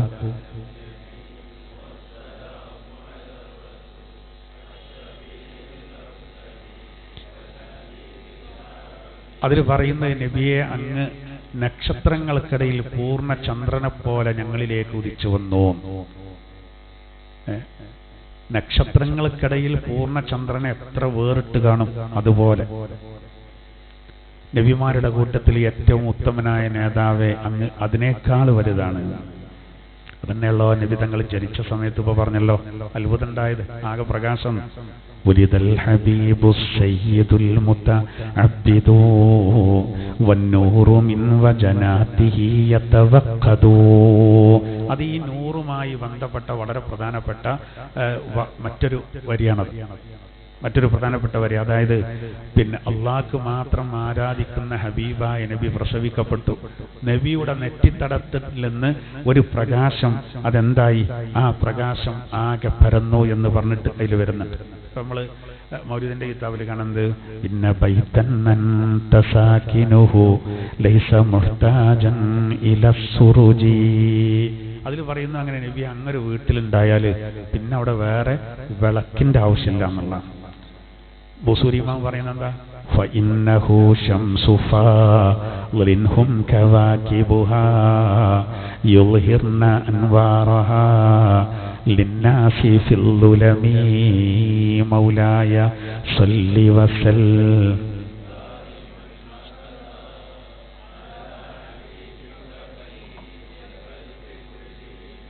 അമ്പിയാക്കളിൽ നബിതങ്ങൾ സൂര്യനെ പോലെയാണ്, മറ്റുള്ള അമ്പിയാക്കള് അവർ കൗക്കബ് നക്ഷത്രങ്ങളെ പോലെയാണെന്നാണ്. യുൽഹിർന അൻവാറഹാ ലിന്നാസി ഫിൽ ദുലമി, അന്ധകാരത്തില് നബിതങ്ങൾ ആ പ്രകാശത്തെ എന്ത് ചെയ്യാണ്, പ്രസരിപ്പിക്കുകയാണ് എന്ന് ഇമാം ബൂസൂരി തങ്ങൾ പാടാണ്. അതിനോട് ചേർത്ത് വായിക്കണം നേരത്തെ ഞാൻ പറഞ്ഞ കവിതയ്ക്ക്. അങ്ങനെ ഒരുപാട് കവിതകൾ മതത്തിന്റെ പുറത്തുള്ള ആളുകൾ വിശദീകരിക്കുന്നത്. അപ്പൊ ഈ നൂറ് എന്നുള്ള പ്രയോഗം പരിശുദ്ധ ഖുർആനിൽ അല്ലാഹു തആല നബിനെ പറ്റി പ്രയോഗിച്ചു. ഇപ്പോ അഹ്സാബ് സൂറത്തിലെ ആയത്തുണ്ടല്ലോ, സിറാജം മുനീറാന്ന്. നമ്മൾ ഈ മൗലിദിലൊക്കെ നബിനെ അങ്ങനെ പൊക്കുമ്പോ നമുക്ക് തോന്നിപ്പോവും അത്രത്തോളൊക്കെ വേണോ. അങ്ങനെ തന്നെയല്ലേ അള്ളാഹു പറഞ്ഞത്, യാ അയ്യുഹൻ നബി. നോക്കൂ, അള്ളാഹു നബിയോട് പറയാൻ, ഇന്നാ അർസൽനാക ഷാഹിദാ വമുബശ്ശിറൻ വനദീറാ വദാഇയൻ ഇലല്ലാഹി ബിഇദ്നിഹി വസിറാജം മുനീറാ. ഖുർആനിൽ പറയാനുള്ള, അള്ളാഹു പറയാനുള്ള, ഓവറായി എന്ന് പറയാൻ പറ്റുമോ? നബിയെ, അങ്ങ് ഷാഹിദാണ്, സാക്ഷിയാണ്, അങ്ങ് സന്തോഷ വാർത്ത അറിയിക്കുന്ന ആളാണ്, അങ്ങ് താക്കീത് ചെയ്യുന്ന ആളാണ്, റബ്ബിന്റെ അനുമതി പ്രകാരം റബ്ബിന്റെ മാർഗത്തിലേക്ക് ക്ഷണിക്കുന്ന ദാഴിയാണ്. എന്നിട്ട് അവസാനം പറയുന്ന എന്താ? വസിറാജം മുനീറ, അങ്ങ് പ്രകാശിക്കുന്ന വിളക്കാകുന്ന നബിയേ, അങ്ങ് പ്രകാശിക്കുന്ന വിളക്കാകുന്നു. മഹാനായ ബൂസൂരി ഇമാം അതുകൊണ്ട് പാടി എന്താ? കസ്സഹിരി ഫീ തറഫിൻ വൽബദിരി ഫീ ശറഫിൻ വൽബഹരി ഫീ കറമിൻ വദ്ദഹിരി ഫീ ഹിമമിൻ മൗലായ സ്വല്ലി വസല്ലം.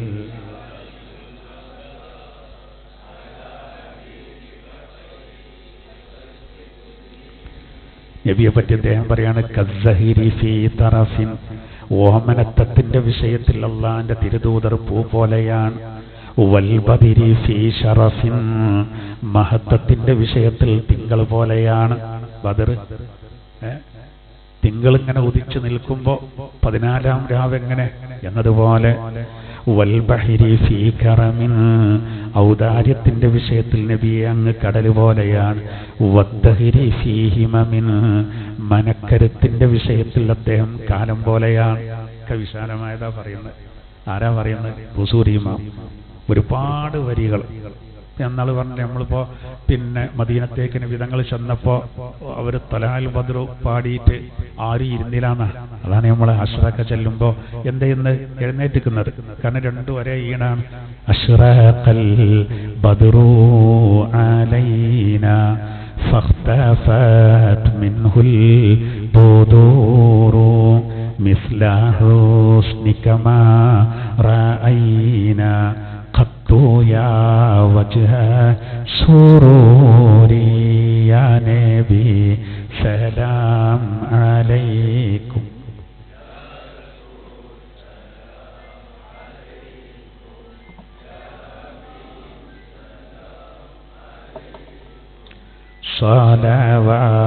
സ്വലവാത്തുല്ലാഹി അലൈക്കും. ഇതിലിപ്പോ അതേ ഈണാണ്, രണ്ടും ഒരേ അർത്ഥമാണ്. തിങ്കൾ ഇതാ ഉദിച്ചു വരുന്നു, തലഅൽ ബദ്രു അലൈന, അതേ അർത്ഥമാണ്. ഏത്? അഷ്റഖൽ ബദ്രു അലൈന. അതാണ് നമ്മൾ എഴുന്നേറ്റിക്കുന്നത്. അതിലൊക്കെ വലിയ കാര്യം ഉണ്ടോയെന്ന് ചോദിക്കരുത്. എന്താ അറിയാം, നമ്മൾ പറഞ്ഞില്ലേ, അബ്ദുല്ലാഹി റവാഹിത്ത് റളിയല്ലാഹു അൻഹു പള്ളിയിലേക്ക്, മദീന പള്ളിയിലേക്ക് ഇങ്ങനെ വരുന്നേ ഉള്ളൂ. ഉപരി വഴിയിലാണ്. അപ്പൊ നബിതങ്ങൾ പള്ളിയിൽ ഉപദേശം കൊടുക്കാൻ വേണ്ടി വരുകയാണ്. അപ്പൊ നബിതങ്ങൾ പള്ളിന്റെ ഉള്ളിൽ നിന്ന് പറഞ്ഞു, ഇജ്ലിസു, ഇരുന്നോളിയാണ്, എല്ലാവരും ഇരിക്കി, എന്നാലേ മുറുകുള്ളൂ. പണ്ട് കേൾക്കുമ്പോൾ റാത്തുണ്ടെങ്കിൽ ഇരിക്കാലോ, ഇരിക്കുക. നബിതങ്ങൾ ഇരിക്കാൻ പറഞ്ഞ പള്ളിയിലുള്ളവരോടാ. അപ്പോ മഹാനായ അബ്ദുല്ലാഹി റവാഹിത്ത് റളിയല്ലാഹു അൻഹു പുറത്തെത്തിയിട്ടുള്ളൂ. ആദരവിന്റെ ഊക്കൊണ്ട് മൂപ്പരെന്ത് ചെയ്തു? അവിടെ ഇരുന്നു. നബി ഇരിക്കാൻ പറഞ്ഞല്ലേ, പൊട്ടനായിട്ടല്ലതേ. അതാണ് ഇസ്ലാം ദീനെ. ഒരാ ബഹുമാനാണത്. അയിമലാണ് കാര്യങ്ങൾ കിടക്കുന്നത്. അപ്പോ അതിനോടുള്ളൊരു ആദരവായിട്ടാണ് നമ്മളെന്ത്. അപ്പൊ അതിലും രണ്ടിലും ഒരേ വിഷയമാണ് പറയുന്നത്. നോക്കൂ, ഇപ്പോ ഞാൻ പറഞ്ഞല്ലോ, അങ്ങ് ഇവരെന്നെ പറയല്ലോ, ബദറാണ്, തിങ്കളാണ്. അതുകൊണ്ടാണ് ഷറഫ്ന മൗലൂൽ എന്ത് വന്നത്?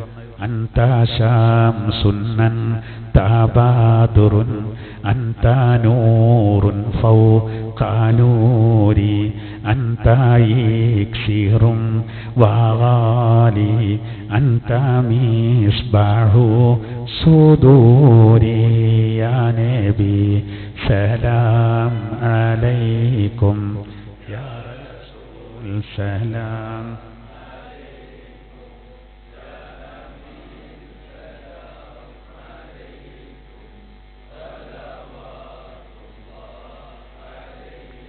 നബിയെ അങ്ങ് സൂര്യനാണ്, അങ്ങ് ചന്ദ്രനാണ്, അങ്ങ് പ്രകാശത്തിനു മേൽ പ്രകാശ.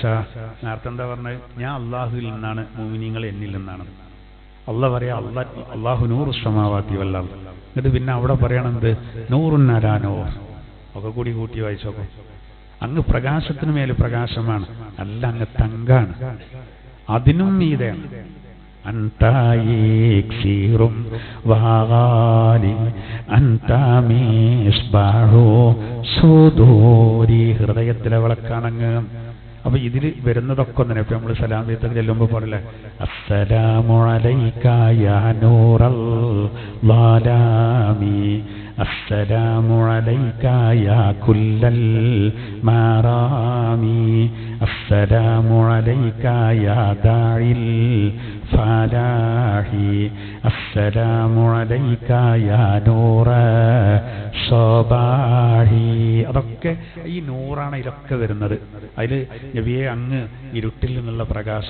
അവസാനം പറയാണ് പ്രഭാതത്തിലെ പ്രകാശം. അങ്ങനെ പറയാൻ കാരണം എന്താ വെച്ചാൽ ഉച്ചക്ക് ചിലപ്പോൾ നമുക്ക് ചൂടൊരു ബുദ്ധിമുട്ടേക്കാരം. എന്നാല് രാവിലെ എന്ന് പറയുമ്പോൾ ആ വെയില് ചൂടുണ്ടാവില്ല. ആ ഒരു പ്രകാശം എങ്ങനെയാണ്? പൊതുവെ എല്ലാ ആളുകൾക്കും രാവിലെ നല്ല ഉന്മേഷീകരം. അങ്ങനെയാണ് ആകേണ്ടത്. രാത്രി കുറച്ച് നേരത്തെ കിടക്കുമ്പോൾ. അപ്പോൾ നമ്മൾ രാവിലെ കുളിച്ച് ഫ്രഷായിട്ട് ഓഫീസിൽ പോകുന്നവർ, അധ്യാപകർ, ഡ്രൈവർമാർ, പച്ചക്കറിക്കാർ, കൃഷിക്കാർ അല്ലേ, ഏത് ഏരിയക്ക് പോകണേ അപ്പോൾ നല്ല അവസ്ഥയിലേക്കാറും, നല്ല ഉന്മേഷത്തിലേക്കാറും. പ്രഭാതത്തിലെ ആ പ്രകാശം. അതുപോലെയാണ് നബി തങ്ങൾ. അങ്ങേക്ക് അല്ലാഹുവിൻ്റെ കരുണ കടാക്ഷം ഉണ്ടാകട്ടെ. അപ്പൊ ഈ മൗലിദിന്റെ കിതാബുകളിലൊക്കെ വരുന്നത് സൂറത്തുൽ അഅറാഫിലെ ഇന്ന് നമ്മൾ ഓതിയ ഖദ് ജാഅകും മിനല്ലാഹി നൂറുൻ. അവിടെ തന്നെ ഖദ് പറഞ്ഞിട്ടാ പറയുന്നത്. അങ്ങനെ നമ്മൾ മനസ്സിലാക്കണം. ജമാലു നൂരിൽ മുസ്തഫ വഫാ വഫാ ബിൽ വഫാ എന്ന് പറഞ്ഞിട്ട് വിശദമായിട്ട് പിന്നെ സുബ്ഹാന മൗലിദിൽ കാണാം. അവിടെയൊക്കെ പറയുന്നത് തന്നെയാണ് മുസ്തഫായ നബിയുടെ ആ പ്രകാശത്തിന്റെ സൗന്ദര്യം. അതാണ് നമ്മൾ സ്നേഹത്തിന്റെ മാനദണ്ഡം എന്താ? ഒന്ന് സൗന്ദര്യം, ഒന്ന് തറവാട്, ഒന്ന് നന്മ ചെയ്യുന്നത്. ഇതൊക്കെ നോക്കുമ്പോൾ ഒന്ന് കുടുംബബന്ധം. ഇതൊക്കെ നോക്കുമ്പോൾ നബിതങ്ങളെ സ്നേഹിക്കണ്ടേ.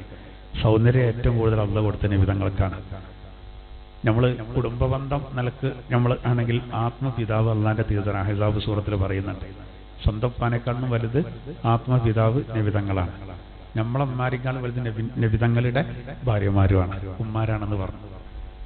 ഏത് നിലക്ക് നോക്കണം. പിന്നെ നന്മ ചെയ്ത് പറയേണ്ട ആവശ്യമില്ലല്ലോ. നന്മ ചെയ്ത് നമ്മളെ പോലല്ലല്ലോ. നിങ്ങൾ വല്ലാത്ത നന്മന്റെ ഉടമയാണെന്ന് അള്ളാഹു തന്നെ ഖുർആനിലൂടെ സ്പഷ്ടമായിട്ട് പറയാം. ഞാനിപ്പോൾ ഇത് തെരഞ്ഞെടുത്ത ഈ വരികളിലൊക്കെ ഈ 100 പരാമർശിക്കുന്ന വരികൾ അത് മാത്രമാണ് ഞാൻ പറഞ്ഞത്. ഇനി അത് അത് മാത്രം എടുക്കുകയാണെങ്കിൽ നമ്മൾ പ്രകീർത്തിച്ചുകൊണ്ട് സൂഫി വര്യന്മാരായ ആളുകളൊക്കെ എഴുതിയ ഒരുപാട് വരികളുണ്ട്. വിവിധ രാജ്യങ്ങളിൽ ഉള്ള ആളുകൾ, മഹത്തുക്കൾ, അതൊക്കെ നമ്മളിങ്ങനെ നോക്കിയാൽ അതിലൊക്കെ പറയുന്നത് ഇതേ വിഷയമാണ്. അത് പറയാം, അള്ളാന്റെ തിരുദൂതനെ നല്ലോണം പ്രകീർത്തിക്കുക. എത്ര പറഞ്ഞാലും തീരൂല. ഉള്ളതന്നെ നമുക്ക് ഇഷ്ടം പോലെ പറയാൻ. അത്രയുള്ള അതിന് അള്ളാഹുത്താല നമുക്കൊരു വഴി കാണിച്ചിട്ടാണ്. അല്ലെങ്കിൽ ഇപ്പം ഇങ്ങനെയൊന്നും പറയേണ്ട ആവശ്യമില്ല. ഒരു സന്ദേശം എത്തിച്ചു തരാൻ ഏൽപ്പിക്കപ്പെട്ട ഒരാളാണെങ്കിൽ എന്തിനങ്ങനെ പരുത്തി പറയണം? ചില ഉദ്യോഗസ്ഥന്മാരൊന്നും കൂടുതൽ സംസാരത്തിന് കൂലല്ലോ. ഏതുപോലെ നമ്മളെ ഈ മറ്റേതുണ്ടല്ലോ, ഏത് നമ്മളെ കോയിൽ വഴി പൈസ അയക്കാറില്ലേ, പോലൊന്നിനും ചർച്ചക്ക് കൂലല്ലോ. വെള്ളം വേണ്ട, നിങ്ങളെവിടെ വീട് വെച്ചാൽ ഞാൻ അറിയും, അത്രേ പറയുള്ളൂ. കാരണം എന്താ, വലിയ കേസ് വന്നാണ്ട് ഈ പൈസ ആരെ കൊടുക്കുന്നതെന്ന് ചോദിച്ചാൽ ഞാൻ അതിൻ്റെ അഡ്രസ്സ് പറഞ്ഞോട് കണ്ടെഴുതിയിട്ടാണ് അല്ലേ. ഒരു വേഗം കഴിച്ചിലാവും. എത്ര പരിചയമുണ്ട് പോലെ അവിടെ കൂടുതൽ വർത്തമാനത്തിന് കൂല. അങ്ങനെ എൻ്റെ സ്വഭാവം. കാരണം അത് നിയമവിരുദ്ധമായൊരു പരിപാടിയാണ്. അവിടെ പോയി കണ്ട അഡ്രസ്സൊക്കെ പറഞ്ഞത് കൂട്ടം വർത്താനം തെളിയിച്ചു പോയാൽ ചിലപ്പോൾ അതുകൊണ്ട് പിന്നാലെ പണി വരും എന്നറിയാം. അപ്പോൾ അതുകൊണ്ട് പിടുത്തം കിട്ടൂല. ഇനി അങ്ങനെയൊന്നും അല്ലാത്ത ഉദ്യോഗസ്ഥന്മാരാണെങ്കിലും നമ്മളെ കൂടുതൽ സോപ്പിടാനോ കാര്യങ്ങളൊക്കെ ഒന്നും നിൽക്കൂലല്ലോ, നിൽക്കൂല. ഓരോരോ കാര്യങ്ങൾ നിർവഹിച്ചു കാരണം എന്ത് ചെയ്യും, വയ്യാള്ള പോകും. അങ്ങനെയാണോ നബിതങ്ങൾ? അല്ല, അങ്ങനല്ല. ആ വ്യക്തിത്വത്തെ നമ്മൾ അംഗീകരിച്ചിട്ട് പൂർണ്ണമായി സ്നേഹിക്കണം. അതിൻ്റെ ഉദാഹരണങ്ങളാണ് കഴിഞ്ഞ ക്ലാസ്സിൽ നമ്മൾ ശുദ്ധീകരിക്കേണ്ടവരുടേത് ഒക്കെ നമ്മൾ നിങ്ങൾ ഓർമ്മ ഉണ്ടാവുകയാരം, അല്ലെങ്കിൽ അങ്ങനത്തെ ഒക്കെ നമ്മളെ മനസ്സിലിങ്ങനെ ഞാൻ ചോദിക്കാം, നിങ്ങൾക്ക് ഓർമ്മ ഉണ്ടാവട്ടെ. ഒരു സഹാബി സുഖമില്ലാതെ കിടന്നിട്ട് നബിതങ്ങൾ ചെന്നില്ലേ, എന്നിട്ട് ബോധം തെളിഞ്ഞ ഒന്ന് പറയുന്നില്ലേ, മൂപ്പരെന്താ പറഞ്ഞത്? രാത്രി ബോധം തെളിഞ്ഞപ്പോൾ പോണ്ട, നബിയുടെ സുരക്ഷനെ ബാധിക്കും. ആ സഹാബി ആരാ? കഴിഞ്ഞ ക്ലാസ്സിൽ നമ്മൾ പറഞ്ഞ ഒന്ന് പറഞ്ഞേ.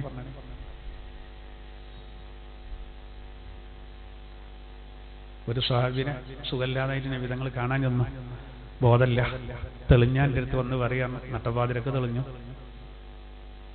പെണ്ണുങ്ങൾ പാടെ പറയുണ്ടാവട്ടെ, മിക്കവാറും നമ്മൾ കേൾക്കായിട്ടാണ്. സ്വർഗം കൊണ്ട് സന്തോഷ വാർത്ത അറിയിക്കപ്പെട്ട 10 ഒരാള്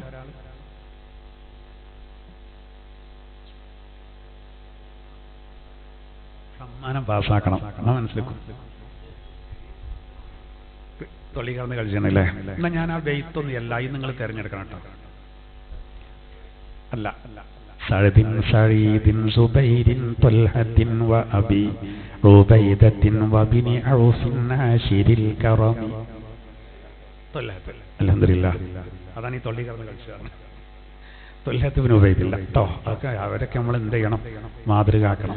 ഞാൻ മലപ്പുറത്തൊരു ക്ലാസ്സിൽ കഴിഞ്ഞ ആഴ്ച, പിന്നെ ഞാൻ ജോലി ചെയ്യുന്ന മഹലിൽ വനിതാ ക്ലാസ്സാണ്, സംഘാടകരുണ്ടാവും, കമ്മിറ്റിക്കാർ.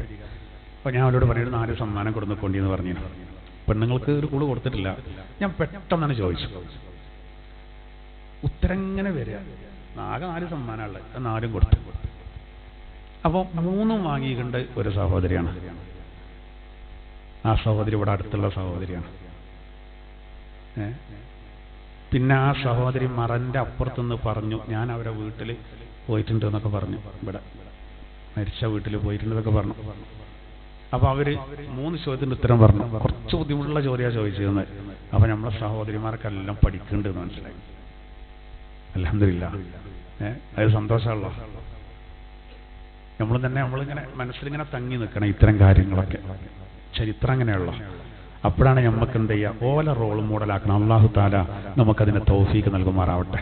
ഇൻഷാ അല്ലാഹ്, സമയമല്ലല്ലോ, ഇനി നമുക്ക് ബാക്കി പിന്നീട് പറയാം. ഇനി നോക്കൂ, ആ ഒരൊറ്റ ആയത്ത് കൂടി അതാണ് നമുക്ക് വിശദീകരിക്കാം. അപ്പോൾ അല്ലാഹു തആല പറയാണ്, ഖദ് ജാഅക്കും മിനല്ലാഹി നൂറും വകിതാബും മുബീൻ. തീർച്ചയായിട്ടും നിങ്ങൾക്ക് അല്ലാഹുവിൽ നിന്ന് പ്രകാശം വന്നിരിക്കുന്നു, അതുപോലെ വ്യക്തമായ വേദവും വന്നിരിക്കുന്നു. യഹ്ദീ ബിഹില്ലാഹ്, അതുകൊണ്ട് അള്ളാഹു മാർഗദർശനം നൽകും. അവിടെ വലിയൊരു പോയിന്റ് എന്താ അറിയാം, നിങ്ങൾ ഉസ്താദ്മാർക്കൊക്കെ വേഗം പറഞ്ഞാൽ മനസ്സിലാവും. ശരിക്ക് യഹ്ദീ ബിഹിമ എന്നാണ് അവിടെ പറയുന്നത്. കാരണം നൂറും ഉണ്ട്, കിതാബും ഉണ്ട്. ഒന്ന് റസൂലുമാണ്, ഒന്ന് ഖുർആനുമാണ്. അപ്പൊ യഹ്ദീ, അള്ളാഹ് മാർഗദർശനം നൽകും. ബിഹിമ എന്ന് പറയണം, റസൂല് മുഖേനയും ആ ഗ്രന്ഥം മുഖേനയും വഴി കാണിക്കും എന്നാണ് പറയേണ്ടത്. പക്ഷെ ഒന്നാ പറഞ്ഞത്. എന്താ കാരണം എന്ന് വെച്ചാല്, റസൂല് എന്ന് പറഞ്ഞാലും ഗ്രന്ഥം എന്ന് പറഞ്ഞാലും ഫലത്തിൽ അത് ഒന്നാണ് എന്നറിയിക്കാനാണ്. അപ്പൊ തന്നെ മനസ്സിലാക്കണം, റസൂൽ എല്ലാം നിൽക്കും പെർഫെക്റ്റ് ആവും. അത് നമ്മൾ വെറും പരിഭാഷയൊക്കെ വായിച്ചു കണ്ടൊക്കെ പിന്നെ ദീനിനെ മനസ്സിലാക്കാൻ ശ്രമിച്ചാകെ ഫയച്ചു എന്നറിയാം. ഇതൊന്നിപ്പോ നമ്മൾ പരിഭാഷയിലൊന്നും പറയില്ല, അതൊക്കെ തഫ്സീറിന്റെ ഗ്രന്ഥങ്ങളിലെ വിശദമായിട്ട് പറയാം. ലൊമീർ എന്നറിയും, അവിടെ 2 ആളിലേക്കാണ് മടക്കുന്നത്. അപ്പൊ അങ്ങനെ 2 ആളിലേക്ക് കൂടി മടക്കണ്ട്, ഒരാളായിട്ടാ പറയണ്ടത്. അത് അള്ളാഹു മനഃപൂർവ്വം ചെയ്യാണ്. അങ്ങനെയാണ് ഖുർആനും റസൂലും അത് ഒന്നാണ്. ഖുർആന്റെ അതാണ് ആയിഷാബിയോട് ചോദിച്ച് നബിന്റെ ജീവിതം എങ്ങനെ നിങ്ങളൊന്ന് പറഞ്ഞുതരോ ചോദിച്ച ആളോട് ആയിഷാബി പറഞ്ഞ് നബിയുടെ ജീവിതം ഖുർആനാണ് പറഞ്ഞു. ഞങ്ങൾ എന്താ നിങ്ങൾക്ക് വേണ്ടത്? ഖുർആൻ എന്താ പറയണ, ഇതെന്താ പറയണ്ടേ? അതന്നെ ജീവിതം, അതിന്റെ അപ്പുറത്തേക്കാണ് പോകില്ല. ആരാ പറയണ്ടത്? കൂടെ കിടക്കുന്ന പെണ്ണാ പറയണ്ടത്. നമുക്ക് ശരിക്കും അറിയാലോ. അതാണ് ഇവിടെയും തെളിയിക്കുന്നത്. 2 ഒന്നാണെന്ന് അറിയിക്കാനാണ് ബിഹി എന്നാണ്, അല്ലെങ്കിൽ ബിഹിമ എന്ന് പറയുന്നത്. യഹ്ദീ ബിഹില്ലാഹു മനിത്തബഅ റിദ്വാന, അള്ളാഹുവിന്റെ പൊരുത്തത്തെ പ്രീതിയെ അതിനെ പിൻപറ്റിയ ആളുകൾക്ക് അള്ളാഹു അതുവഴി മാർഗദർശനം നൽകും. എവിടേക്ക്?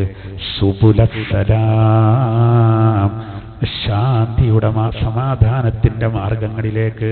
സുബുലാട്ടോ, സബീലല്ല, ബഹുവചനാണ്. അപ്പോൾ സമാധാനത്തിന്റെ മാർഗങ്ങളിലേക്ക്. നമ്മളിപ്പോ ഒരു സൂപ്പർ മാർക്കറ്റിലേക്കാണ് കയറി കഴിഞ്ഞാൽ കവാടം ഒറ്റൊന്നാണെങ്കിലും ഉള്ളിലേക്ക് കയറിയ പിന്നെ കുറേ വകുപ്പുകളാണ്.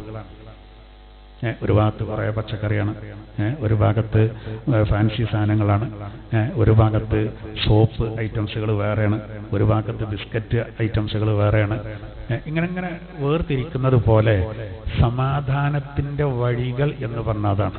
ഈ സന്മാർഗത്തിലേക്ക് നമ്മൾ വന്നാൽ തന്നെ അത് വളരെ വിപുലാണ്. അതറിയിക്കാനാണ് അള്ളാഹു അങ്ങനെ പറഞ്ഞത്. നോക്കൂ, അള്ളാഹു പറയാണ്, ഈ ഖുർആനും ഈ പ്രകാശമായ തിരുദൂതരും കാരണം അള്ളാഹുവിന്റെ പൊരുത്തത്തെ പിൻപറ്റുന്ന ആളുകൾ, അങ്ങനെയുള്ള ആളുകൾ, അതായത് റബ്ബിന്റെ പൊരുത്തം വേണമെന്ന് ആഗ്രഹിച്ച് അതിനെ അനുധാവനം ചെയ്യുന്ന ആളുകൾ, അങ്ങനെയുള്ളവർക്ക് അതുകൊണ്ട് അള്ളാഹു മാർഗദർശനം നൽകും. എവിടേക്ക്? സുബുലസ്സലാം, സമാധാനത്തിന്റെ വഴികളിലേക്ക്. മാത്രമല്ല വയുഖ്രിജുഹും മിനൽ-ളുലുമാത്, അന്ധകാരങ്ങളിൽ നിന്ന് അല്ലാഹു അവരെ പുറത്തു കൊണ്ടുവരും. ഇലന്നൂരി ബിഇദ്നി, റബ്ബിന്റെ അനുമതി പ്രകാരം അവന്റെ പ്രകാശത്തിലേക്ക്. കണ്ടോ, അന്ധകാരങ്ങളിൽ നിന്ന് പ്രകാശത്തിലേക്ക്. അവിടെ മനഃപൂർവ്വം അൻവാർ എന്ന് പറഞ്ഞില്ല, പ്രകാശങ്ങൾ എന്ന് പറഞ്ഞില്ല, പ്രകാശം എന്നാ പറഞ്ഞത്. അള്ളാന്റെ പ്രകാശം. അപ്പൊ അള്ളാന്റെ പ്രകാശം എന്ന് പറഞ്ഞാൽ അത് ഇസ്ലാമാണ്, അല്ലെങ്കിൽ ഖുർആനാണ്, അല്ലെങ്കിൽ റസൂലാണ്. അതാണ് യുരീദൂന ലിയുത്ഫിഊ നൂറല്ലാഹി ബിഅഫ്വാഹിഹിം വല്ലാഹു മുതിമ്മു നൂരിഹി. അള്ളാന്റെ പ്രകാശത്തെ ഊതിക്കെടുത്താൻ അവർ ശ്രമിക്കും, നടക്കൂല, അള്ളത് പൂർണ്ണാക്കുന്നു പറയാനുള്ള കാരണം അതാണ്. അപ്പോ നോക്കൂ നിങ്ങൾ, അള്ളാഹു താല അവന്റെ റിളുവാനിനെ, പൊരുത്തത്തെ കൊതിക്കുന്ന ആളുകളെ, അവർക്ക് അള്ളാഹു താല ഈ ഖുർആനും ഈ റസൂലും കാരണം വഴി കാണിക്കും. അതുകൊണ്ടാണല്ലോ ചിലരിങ്ങനെ വന്നിട്ട് നബി സല്ലല്ലാഹു അലൈഹി വസല്ലമ തങ്ങളിങ്ങനെ നോക്കുമ്പോഴേക്ക് ഇസ്ലാം സ്വീകരിച്ചു. കണ്ടാ മതി, നബി തങ്ങൾ അവരോട് ഇങ്ങോട്ട് വന്നോളി എന്ന് പറഞ്ഞിട്ടില്ല, ഒന്നും പറഞ്ഞിട്ടില്ല. നബി തങ്ങളെ കണ്ടിട്ട് ഇസ്ലാം സ്വീകരിച്ചവരുണ്ട്. അതേപോലെ ചിലർക്ക് ഖുർആന്റെ ഒരു ആയത്ത് കേട്ടാൽ മതിയാവും. അതാണ് അള്ളാന്റെ വലിയൊരു തൗഫീഖ് എന്ന് പറയുന്നത്, വലിയൊരു തൗഫീഖ്.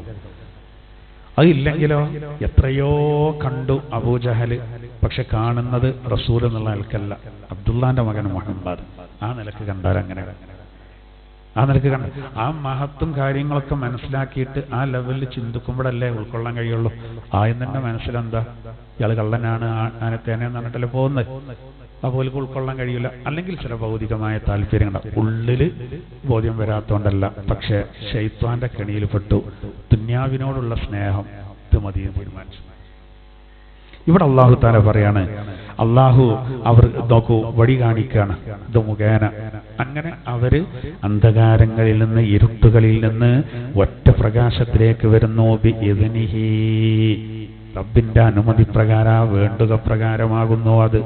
മാത്രമല്ല വയഹ്ദീഹിം ഇലാ സിറാത്തിൻ മുസ്തഖീം, അള്ളാഹു അവരെ ചൊവ്വായ മാർഗത്തിലേക്ക് വഴി കാണിക്കുകയും ചെയ്യുന്നതാണ്.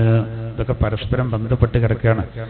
നമ്മളിപ്പോ ലുലുമാത്തുനിന്ന് നമ്മൾ ഇങ്ങോട്ട് വന്നാൽ മാത്രം പോരാ, പിന്നെന്ത് ചെയ്യണം? സുസ്ഥിരത വേണം. അതുകൊണ്ടാണ് അത് ആവർത്തിച്ച് പറയുന്നത്. അല്ലെങ്കിൽ അവിടെ നിർത്താമായിരുന്നു. വയുഖ്രിജുഹും മിനൽ-ളുലുമാതി ഇലൻ-നൂർ, കെടാതെ സൂക്ഷിക്കണം. അതിനാണ് സ്ഥിരത വേണമെന്നത്. അതിനാണ് മുസ്തഖീമായ മാർഗത്തിലേക്ക് വഴി കാണിക്കുന്നു പറഞ്ഞാൽ നമ്മൾ എന്നും അതിനു വേണ്ടി അള്ളാഹിനോട് ചോദിക്കാറുള്ളൂ. ഫാത്തിഹ സൂറത്ത് ഓതൽ നിസ്കാരത്തിന് നിർബന്ധ. ഫാത്തിഹ സൂറത്തിൽ കാര്യമായിട്ട് പറയേണ്ടത് ഇഹ്ദിന സിറാത്തൽ മുസ്തഖീം. ഇഹ്ദിന സിറാത്തൽ മുസ്തഖീം എന്ന് സ്വീകരിക്കാൻ വേണ്ടിയിട്ടാണ് ആദ്യം ആ അപേക്ഷന്റെ ആദ്യത്തിൽ ഉപചാരങ്ങൾ. ബിസ്മില്ലാഹിർ റഹ്മാനിർ റഹീം, അൽഹംദുലില്ലാഹി റബ്ബിൽ ആലമീൻ, അർറഹ്മാനിർ റഹീം, മാലികി യൗമിദ്ദീൻ. അത് ഉപചാരങ്ങളാണ്. ഇയ്യാക നഅ്ബുദു വ ഇയ്യാക നസ്തഈൻ എന്ന് വിധേയത്വം പ്രകടിപ്പിക്കുകയാണ്. എന്നിട്ടാണ് നമ്മൾ കാര്യം ചോദിച്ചത്. ബഹുമാനപ്പെട്ട സബ് ഇൻസ്പെക്ടർ സമക്ഷത്തിലേക്ക്, സാർ നമ്മൾ കാര്യം ചോദിക്കുകയാണ്, നബിദിന ഘോഷയാത്ര ടൗണിലൂടെ ഒന്ന് കൊണ്ടുപോകണം, അതിനൊരു പെർമിഷൻ കിട്ടണം, അപേക്ഷ കൊടുക്കണം. അത് ലാസ്റ്റ് നമ്മൾ ചോദിക്കുന്നത്. അത് കിട്ടാൻ ആവശ്യമായതാണ് ആദ്യം എഴുതേണ്ടത്. അതിൻ്റെ ആ ഉപചാരമാണ് എന്ത്? ബഹുമാനപ്പെട്ട ഡാഷ് സമക്ഷത്തിലേക്ക് എന്ന് പറഞ്ഞതിൻ്റെ മര്യാദ ഉണ്ട്. സാർ ഒന്ന് തുടങ്ങാം, കാര്യം അവസാനമാകുമ്പോൾ ചോദിക്കുന്നത്. ഇത് ഖുർആന്റെ ശൈലിയാണ്. ബിസ്മില്ലാഹിർ റഹ്മാനിർ റഹീം ആരോടാ ചോദിക്കുന്നത്? ആളെ പൊക്കിയൊക്കെയാണ്. നമ്മൾ ഒരു പിന്നെ സദർ ഉസ്താദിനോ അല്ലെങ്കിൽ പ്രിൻസിപ്പൾക്കോ HMനോ ഒരു ലെറ്റർ കൊടുക്കുമ്പോൾ ഒന്ന് പൊക്കിയേക്കും. ഒരു മര്യാദയാണ്. സർക്കാർക്ക് നമ്മളൊരു അപേക്ഷ കൊടുക്കുമ്പോൾ അതിൻ്റെ ഫോം നമുക്ക് ഇങ്ങോട്ട് കിട്ടുകയാണ്. നമ്മൾ ഇതുണ്ടൊക്കെ അതിലുണ്ട്, ഒപ്പിട്ട് കൊടുത്താൽ മതി, എല്ലാം അതിലുണ്ട്. നമ്മൾ ചേർത്തെടുക്കേണ്ട കൊടുത്താൽ മതി. ഇതേപോലെ അല്ലാഹ് സൂറത്തുൽ ഫാത്തിഹ ഇറക്കി തന്നു. അതിൽ ബിസ്മില്ലാഹിർ റഹ്മാനിർ റഹീം പൊക്കുകയാണ്. റഹ്മാനും റഹീമുമായ അല്ലാഹ്, അൽഹംദുലില്ലാഹി റബ്ബിൽ ആലമീൻ അതും പൊക്കുകയാണ്. സർവ്വസ്തോത്രങ്ങളും അല്ലാഹ്ക്കാണ്. വീണ്ടും പൊക്കുകയാണ് അർ റഹ്മാനിർ റഹീം. അർ റഹ്മാനിർ റഹീം പരമകാരുണികനും അതീവ ദയാലും. മാലിക് യൗമിദ്ദീൻ പ്രതിഫലദാന ദിനത്തിന്റെ ഉടമസ്ഥൻ. എന്തായി? പ്രതിഫലദാന ദിനത്തിന്റെ ഉടമസ്ഥനും പരമകാരുണികനും അതീവ ദയാലുവും സർവലോക പരിപാലകനുമായ അള്ളാഹുവിനിക്കാകുന്നു സർവസ്തോത്രങ്ങളും റഹ്മാനും റഹീമുമായ അള്ളാഹുവിന്റെ നാമത്തിൽ. ഇനി നമ്മൾ വിധേയത്വം പ്രകടിപ്പിക്കുക. നമുക്ക് ആനുകൂല്യങ്ങളും മറ്റും ഭരണകൂടത്തു നിന്ന് കിട്ടണമെങ്കിൽ അതിന് ആധാർ നമ്പർ കാണിക്കണം എന്ന് പറഞ്ഞാൽ എന്തിനാണ്? ഓൻ ഈ രാജ്യത്തോട് കൂറുള്ളവനാണ്, ഓൻ ഈ രാജ്യത്തിന്റെ പൗരനാണ്, അതിന്റെ രേഖയാണ്. ഒരു രേഖ സമർപ്പിക്കണം എന്ന് പറഞ്ഞാൽ നേരെ മറിച്ചോ പിന്നെ നമ്മളെ ത്രിവർണ്ണ പതാക കത്തിക്കുന്നവനാണ്, കറൻസി കത്തിക്കുന്നവനാണ്, രാജ്യദ്രോഹപരമായ പ്രവർത്തനം ചെയ്യുന്ന ആൾക്ക് എങ്ങനെ ആനുകൂല്യം കിട്ടോ? ഇല്ല. അതിനാണ് വിധേയത്വം പ്രകടിപ്പിക്കേണ്ടത്. അതാണ് ഇയ്യാക നഅ്ബുദു വ ഇയ്യാക നസ്തഈൻ. പടച്ചോനെ, ഞാൻ നിനക്ക് മാത്രമേ ഞാൻ ആരാധിക്കുള്ളൂ, നിന്നോട് മാത്രം ഞാൻ സഹായം തരുള്ളൂ. സർക്കാർക്കൊരു അപേക്ഷ കൊടുക്കുമ്പോൾ ഞാൻ പാകിസ്ഥാനെയാണ് അംഗീകരിക്കേണ്ടത്, പാകിസ്ഥാൻ സിന്ദാബാദ്. എന്നിട്ട് നമ്മൾ കൊടുത്താൽ എങ്ങനെ ഉണ്ടാവും? ആനുകൂല്യം കിട്ടൂല എന്ന് മാത്രമല്ല, അവൻ പുറലോം കാണൂല. പിന്നെ ഓപ്പ എവിടെ ചെയ്യില്ല ചോദിച്ചാൽ ആൾക്കാർ മാത്രമല്ല തെറ്റായത്. പടച്ചനോട് മാത്രം പിന്നെ ഇല്ലാക്കാൻ പറ്റുമോ? അതാണ് ഇയ്യാക നഅ്ബുദു വ ഇയ്യാക നസ്തഈൻ. ഇയ്യാക്കണ ഓതി കഴിഞ്ഞപ്പോൾ റെഡിയായിട്ടോ, റെഡിയായി. ഞങ്ങൾ കാര്യം ചോദിക്കാം. ഇഹ്ദിനസ് സാർ അതാണ് ഇഹ്ദിനസ് സിറാത്തൽ മുസ്തഖീം, മുസ്തഖീമായ മാർഗത്തിലേക്ക് ചേർത്തണം. അപ്പൊ നിങ്ങൾ മുസ്തഖീമായ മാർഗത്തിലല്ലേ? ആണ്, മുസ്തഖീമായ മാർഗത്തിലാണ്. ഉറപ്പിച്ചു നിർത്തണേ അതിനർത്ഥം. തെറ്റത് കാരണം എന്താ വെച്ചാൽ വാട്സപ്പ് ഇങ്ങനെ നോക്കുമ്പോഴാണ് ഇസ്ലാമെന്ന് പോയ ഒരുത്തർ, പോയവരൊക്കെ തർക്കിക്കാൻ തുടങ്ങിയിരുന്നു. വലിയ രസമാണ്. ഇപ്പോൾ ഞാൻ പേര് പറയണില്ല. ഇസ്ലാമെന്ന് പോയ എക്സ് മുസ്ലിംസിന്റെ 2 നേതാക്കന്മാർ, നമ്മളോട് സംവാദത്തിനൊക്കെ വന്ന 2 നേതാക്കന്മാർ ഇപ്പോൾ പരസ്പരം ചളി വാരി എറിയാണ്. പോല് തർക്കിക്കുകയാണ്. പോല് പറയേണ്ട എന്താ? ഒരുത്തം പറയേണ്ട എന്താണ്? എനിക്കൊക്കെ പൈസ ഒരു കേന്ദ്രത്തിൽ നിന്നാണ് കിട്ടിയിട്ടുണ്ട് ഇസ്ലാമിനെ എതിർക്കാൻ. പക്ഷെ ഞാൻ എൻ്റെ മരക്കല്ല. ആ വരട്ടെ, മാലോകര അറിയട്ടെ, മാലോകര അറിയട്ടെ. ഞാൻ ഒരു പേര് പറഞ്ഞില്ല, പേര് പറയാത്തത് വലുതാക്കേണ്ട കരുതിയിട്ടാണ്. അവിടെ അതിന് മാത്രമില്ല. ചവറുകൾ സംഘപരിവാർ നല്ല പൈസ വാങ്ങിക്കാണ്ടാണ് ഈ എഴുതേണ്ടത്. ഓരെന്നെ തർക്കിക്കുകയാണ്. ഓരോ ഫോൺ സംഭാഷണങ്ങളൊക്കെ പുറത്തു വന്നു. ഒരുത്തിന് മറ്റോനെ വിളിച്ചത് ഇപ്പോൾ മറ്റോ പുറത്തുവിടുകയാണ്. പുറത്തുവിടലായിരിക്കാണ്ടേക്കാണ് ഫോണിൽ കൂടി പറയുന്നത്. നമ്മൾ വല്ലാതെ പറയല്ല, എനിക്കൊരു കേന്ദ്രത്തിൽ നിന്നല്ല പൈസ ഇട്ടുണ്ട്, പൈസ കൊടുത്തുകൊണ്ട് പറയിപ്പിക്കാൻ. മനസ്സിലായില്ലേ? ആ കൊടുക്കലാണ് നിർത്തിയ അവരൊക്കെ വഹിക്കണ വരും. അള്ളിയും വേണ്ടി വരും, റസൂലും വേണ്ടി വരും. ഇസ്ലാമിനെ കൊച്ചാക്കാൻ വേണ്ടി വളർത്തുകയാണ് ചിലർ. വല്ലാത്തൊരു കഷ്ടമാണ് അതൊക്കെ. അപ്പോൾ അത്രേ ഉള്ളൂ അതിൻ്റെ കാര്യം. എന്തായിരുന്നാലും ഞാൻ പറയും, ഇതൊക്കെ കേൾക്കുമ്പോൾ നമ്മൾ മുസ്തഖീമായ മാർഗത്തുനിന്ന് പോകരുത്. അതിനാണ് അല്ലാഹു തആല നമുക്ക് ഹിദായത്ത് പ്രദാനം ചെയ്യുമാറാവട്ടെ. ഇൻഷാ അല്ലാഹ് ഇനി ബാക്കി നമുക്ക് അടുത്ത ക്ലാസ്സിൽ പറയാം.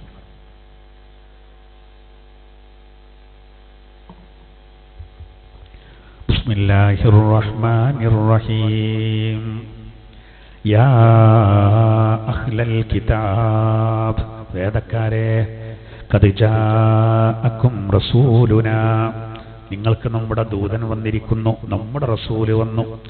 യുബയ്യിനു ലക്കും കസീറൻ മിമ്മാ കുൻതും തുഖ്ഫൂന മിനൽ കിതാബ്. യുബയ്യിനു ലക്കും, നിങ്ങൾക്ക് ആ റസൂല് വ്യക്തമാക്കി തരും, വെളിവാക്കി തരും. കസീറൻ മിമ്മാ കുൻതും തുഖ്ഫൂൻ, നിങ്ങൾ ഗോപ്യമാക്കി വെച്ച, ഒളിപ്പിച്ചു വെച്ച മിക്ക വിഷയങ്ങളും. മിനൽ കിതാബി, വേദത്തിൽ നിന്ന്. വയഅഫൂ അൻ കസീർ, അധിക കാര്യങ്ങളിലും ആ റസൂല് നിങ്ങൾക്ക് മാപ്പ് തരും. ഖദ് ജാഅക്കും മിനല്ലാഹി നൂറുൻ, നിങ്ങൾക്ക് അല്ലാഹുവിൽ നിന്ന് പ്രകാശമായ മുഹമ്മദ് നബി വന്നിരിക്കുന്നു. വകിതാബും മുബീൻ, സ്പഷ്ടമായ വേദമായ ഖുർആനും വന്നിരിക്കുന്നു. യഹ്ദീ ബിഹില്ലാഹു മനിത്തബഅ റിദ്വാന, റബ്ബിന്റെ പൊരുത്തത്തെ പിൻപറ്റുന്നവർക്ക് അല്ലാഹു അതുവഴി ഹിദായത്ത് നൽകും. സുബുലസ്സലാം, സമാധാനത്തിന്റെ മാർഗങ്ങളിലേക്ക്, വയുഖ്രിജുഹും മിനൽ-ളുലുമാതി ഇലൻ-നൂർ അന്ധകാരങ്ങളിൽ നിന്ന് വെളിച്ചത്തിന്റെ മാർഗത്തിലേക്കും, വയഹ്ദീഹിം ഇലാ സിറാത്തിൻ മുസ്തഖീം നേരായ മാർഗത്തിലേക്ക്, ചൊവ്വായ മാർഗത്തിലേക്ക് അല്ലാഹു നിങ്ങൾക്ക് മാർഗദർശനം നൽകുകയും ചെയ്യുന്നതാണ്. അഊദു ബില്ലാഹി മിനശ് ശൈത്വാനിർ റജീം. ബിസ്മില്ലാഹിർ റഹ്മാനിർ റഹീം. യാ അഹ്ലൽ കിതാബി ഖദ് ജാഅകും റസൂലുനാ യുബയ്യിനു ലക്കും كثيرا مما كنتم تخفون من الكتاب ويعفو عن كثير قد جاءكم من الله نور وكتاب مبين يهدي به الله من اتبع رضوانه سبل السلام ويخرجهم من الظلمات إلى النور بإذنه ويهديهم إلى صراط مستقيم. صدق الله العلي العظيم.